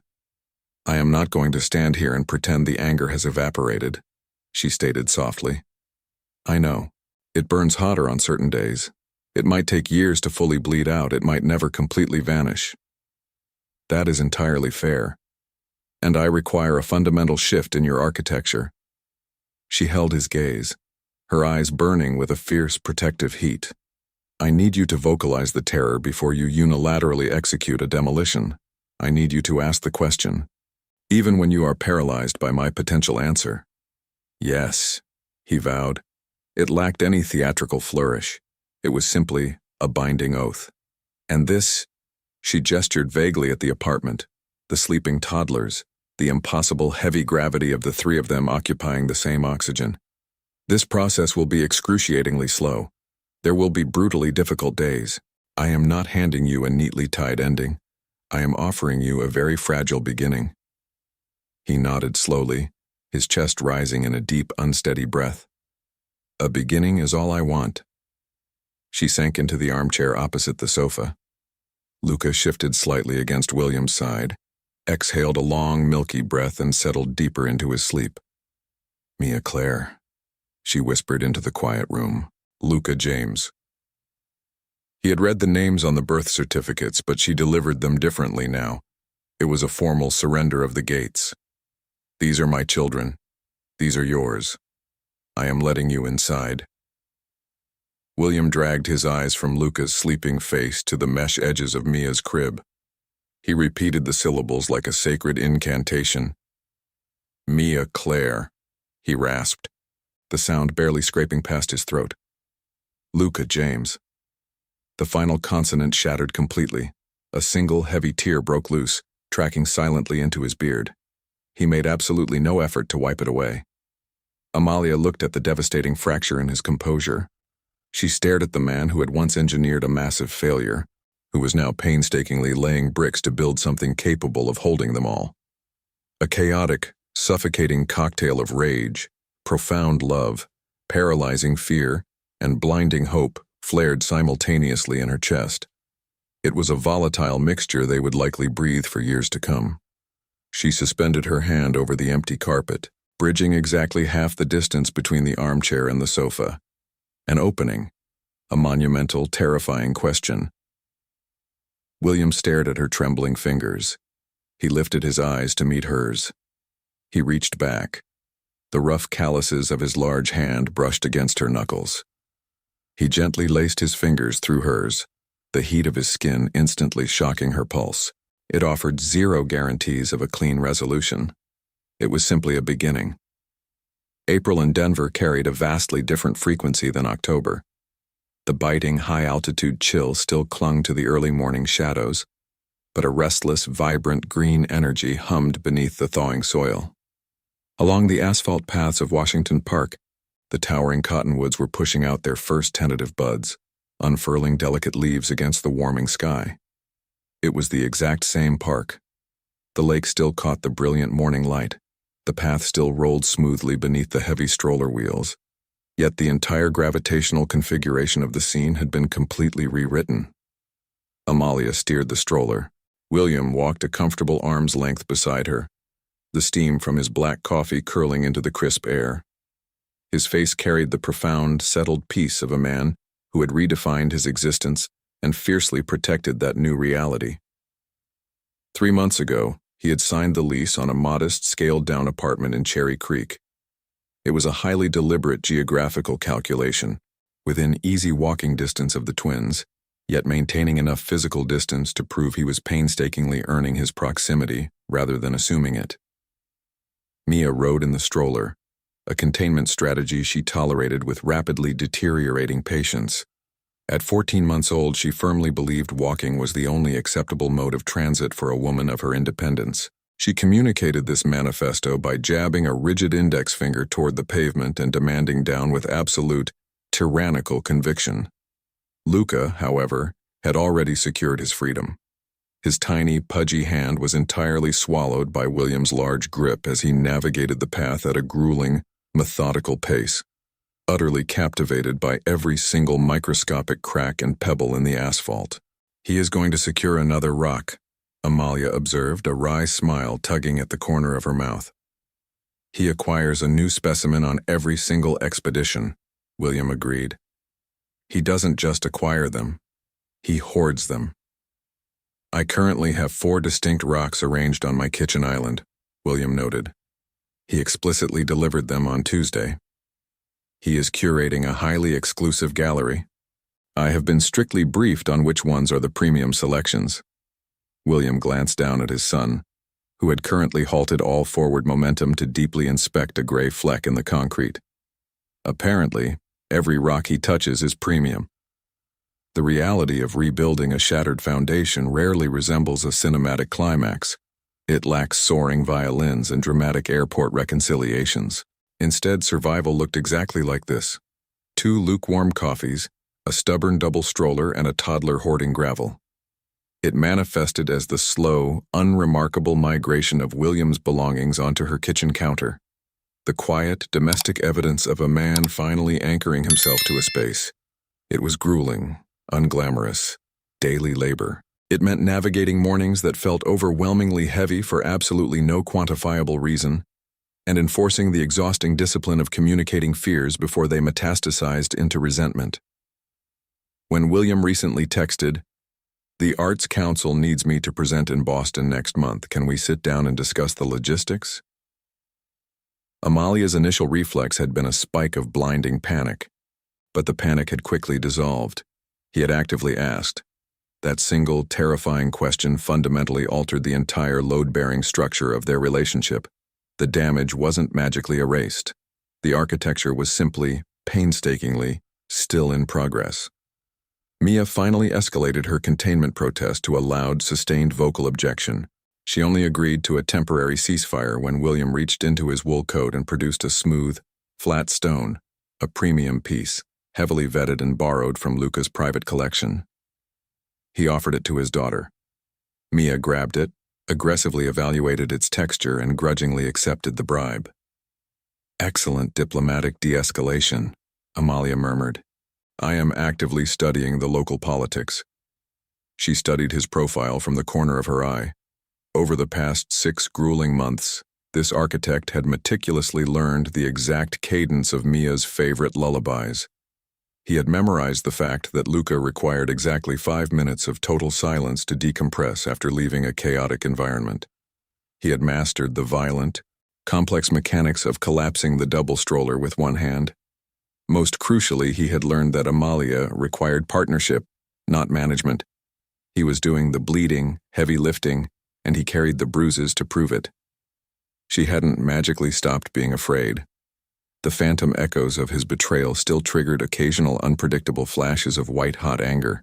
But they had survived 3 agonizing, tear-soaked arguments that had left them both totally hollowed out for hours, only to wake up the next morning and realize the foundation had held. The structure hadn't cracked. It had simply settled deeper into the earth. Forgiveness was the most terrifying hazard she had ever navigated. It wasn't born from naive amnesia or a weak surrender. It was the brutal, conscious decision to acknowledge that the man standing beside her today was fundamentally different from the coward who had fled 2 years ago. She was consciously choosing to lower her weapons, not because her terror had miraculously vanished, but because she had stared directly into the abyss of that fear and determined that the love simply weighed more. Luca successfully excavated his prize. It was a thoroughly unremarkable chunk of gray aggregate, slightly flat, catching the harsh morning light on one jagged edge. He hoisted it above his head with both hands, offering it up for William's official structural inspection. William immediately dropped into a deep crouch. He scrutinized the pebble with absolute, unfeigned reverence. "That is a structurally perfect specimen," he confirmed. Luca issued a short, guttural grunt of deep satisfaction. He bypassed Amalia entirely and forcefully deposited the rock directly into the deep pocket of William's jacket. It was a secure deposit, a permanent safekeeping. William rose to his full height. Amalia was watching him. She wasn't glaring through the narrow slits of her old armor. Her posture was completely open, her dark eyes wide and terrifyingly clear. He held her gaze, his own eyes shining with a sudden, overwhelming heat. "Thank you," he whispered. She knew perfectly well he wasn't referring to the gravel. "Don't thank me," she replied, her voice thick but incredibly steady. "Just show up tomorrow." "Same time?" "Same time." The vibrant energy of the park blurred into a chaotic, beautiful background noise. The rippling water, the unfurling cottonwoods, the mundane miracle of a city waking up. A tiny, dirt-stained hand blindly reached up and wrapped around Amalia's index finger. Luca's transaction was complete. He was prepared to resume the expedition. She gripped his small hand tightly, and the 4 of them moved forward together. They walked at the agonizingly slow pace of a boy obsessed with every single fracture in the pavement, a speed that defied all logic and schedules, but was the exact perfect velocity for a Saturday morning with absolutely nowhere else to be.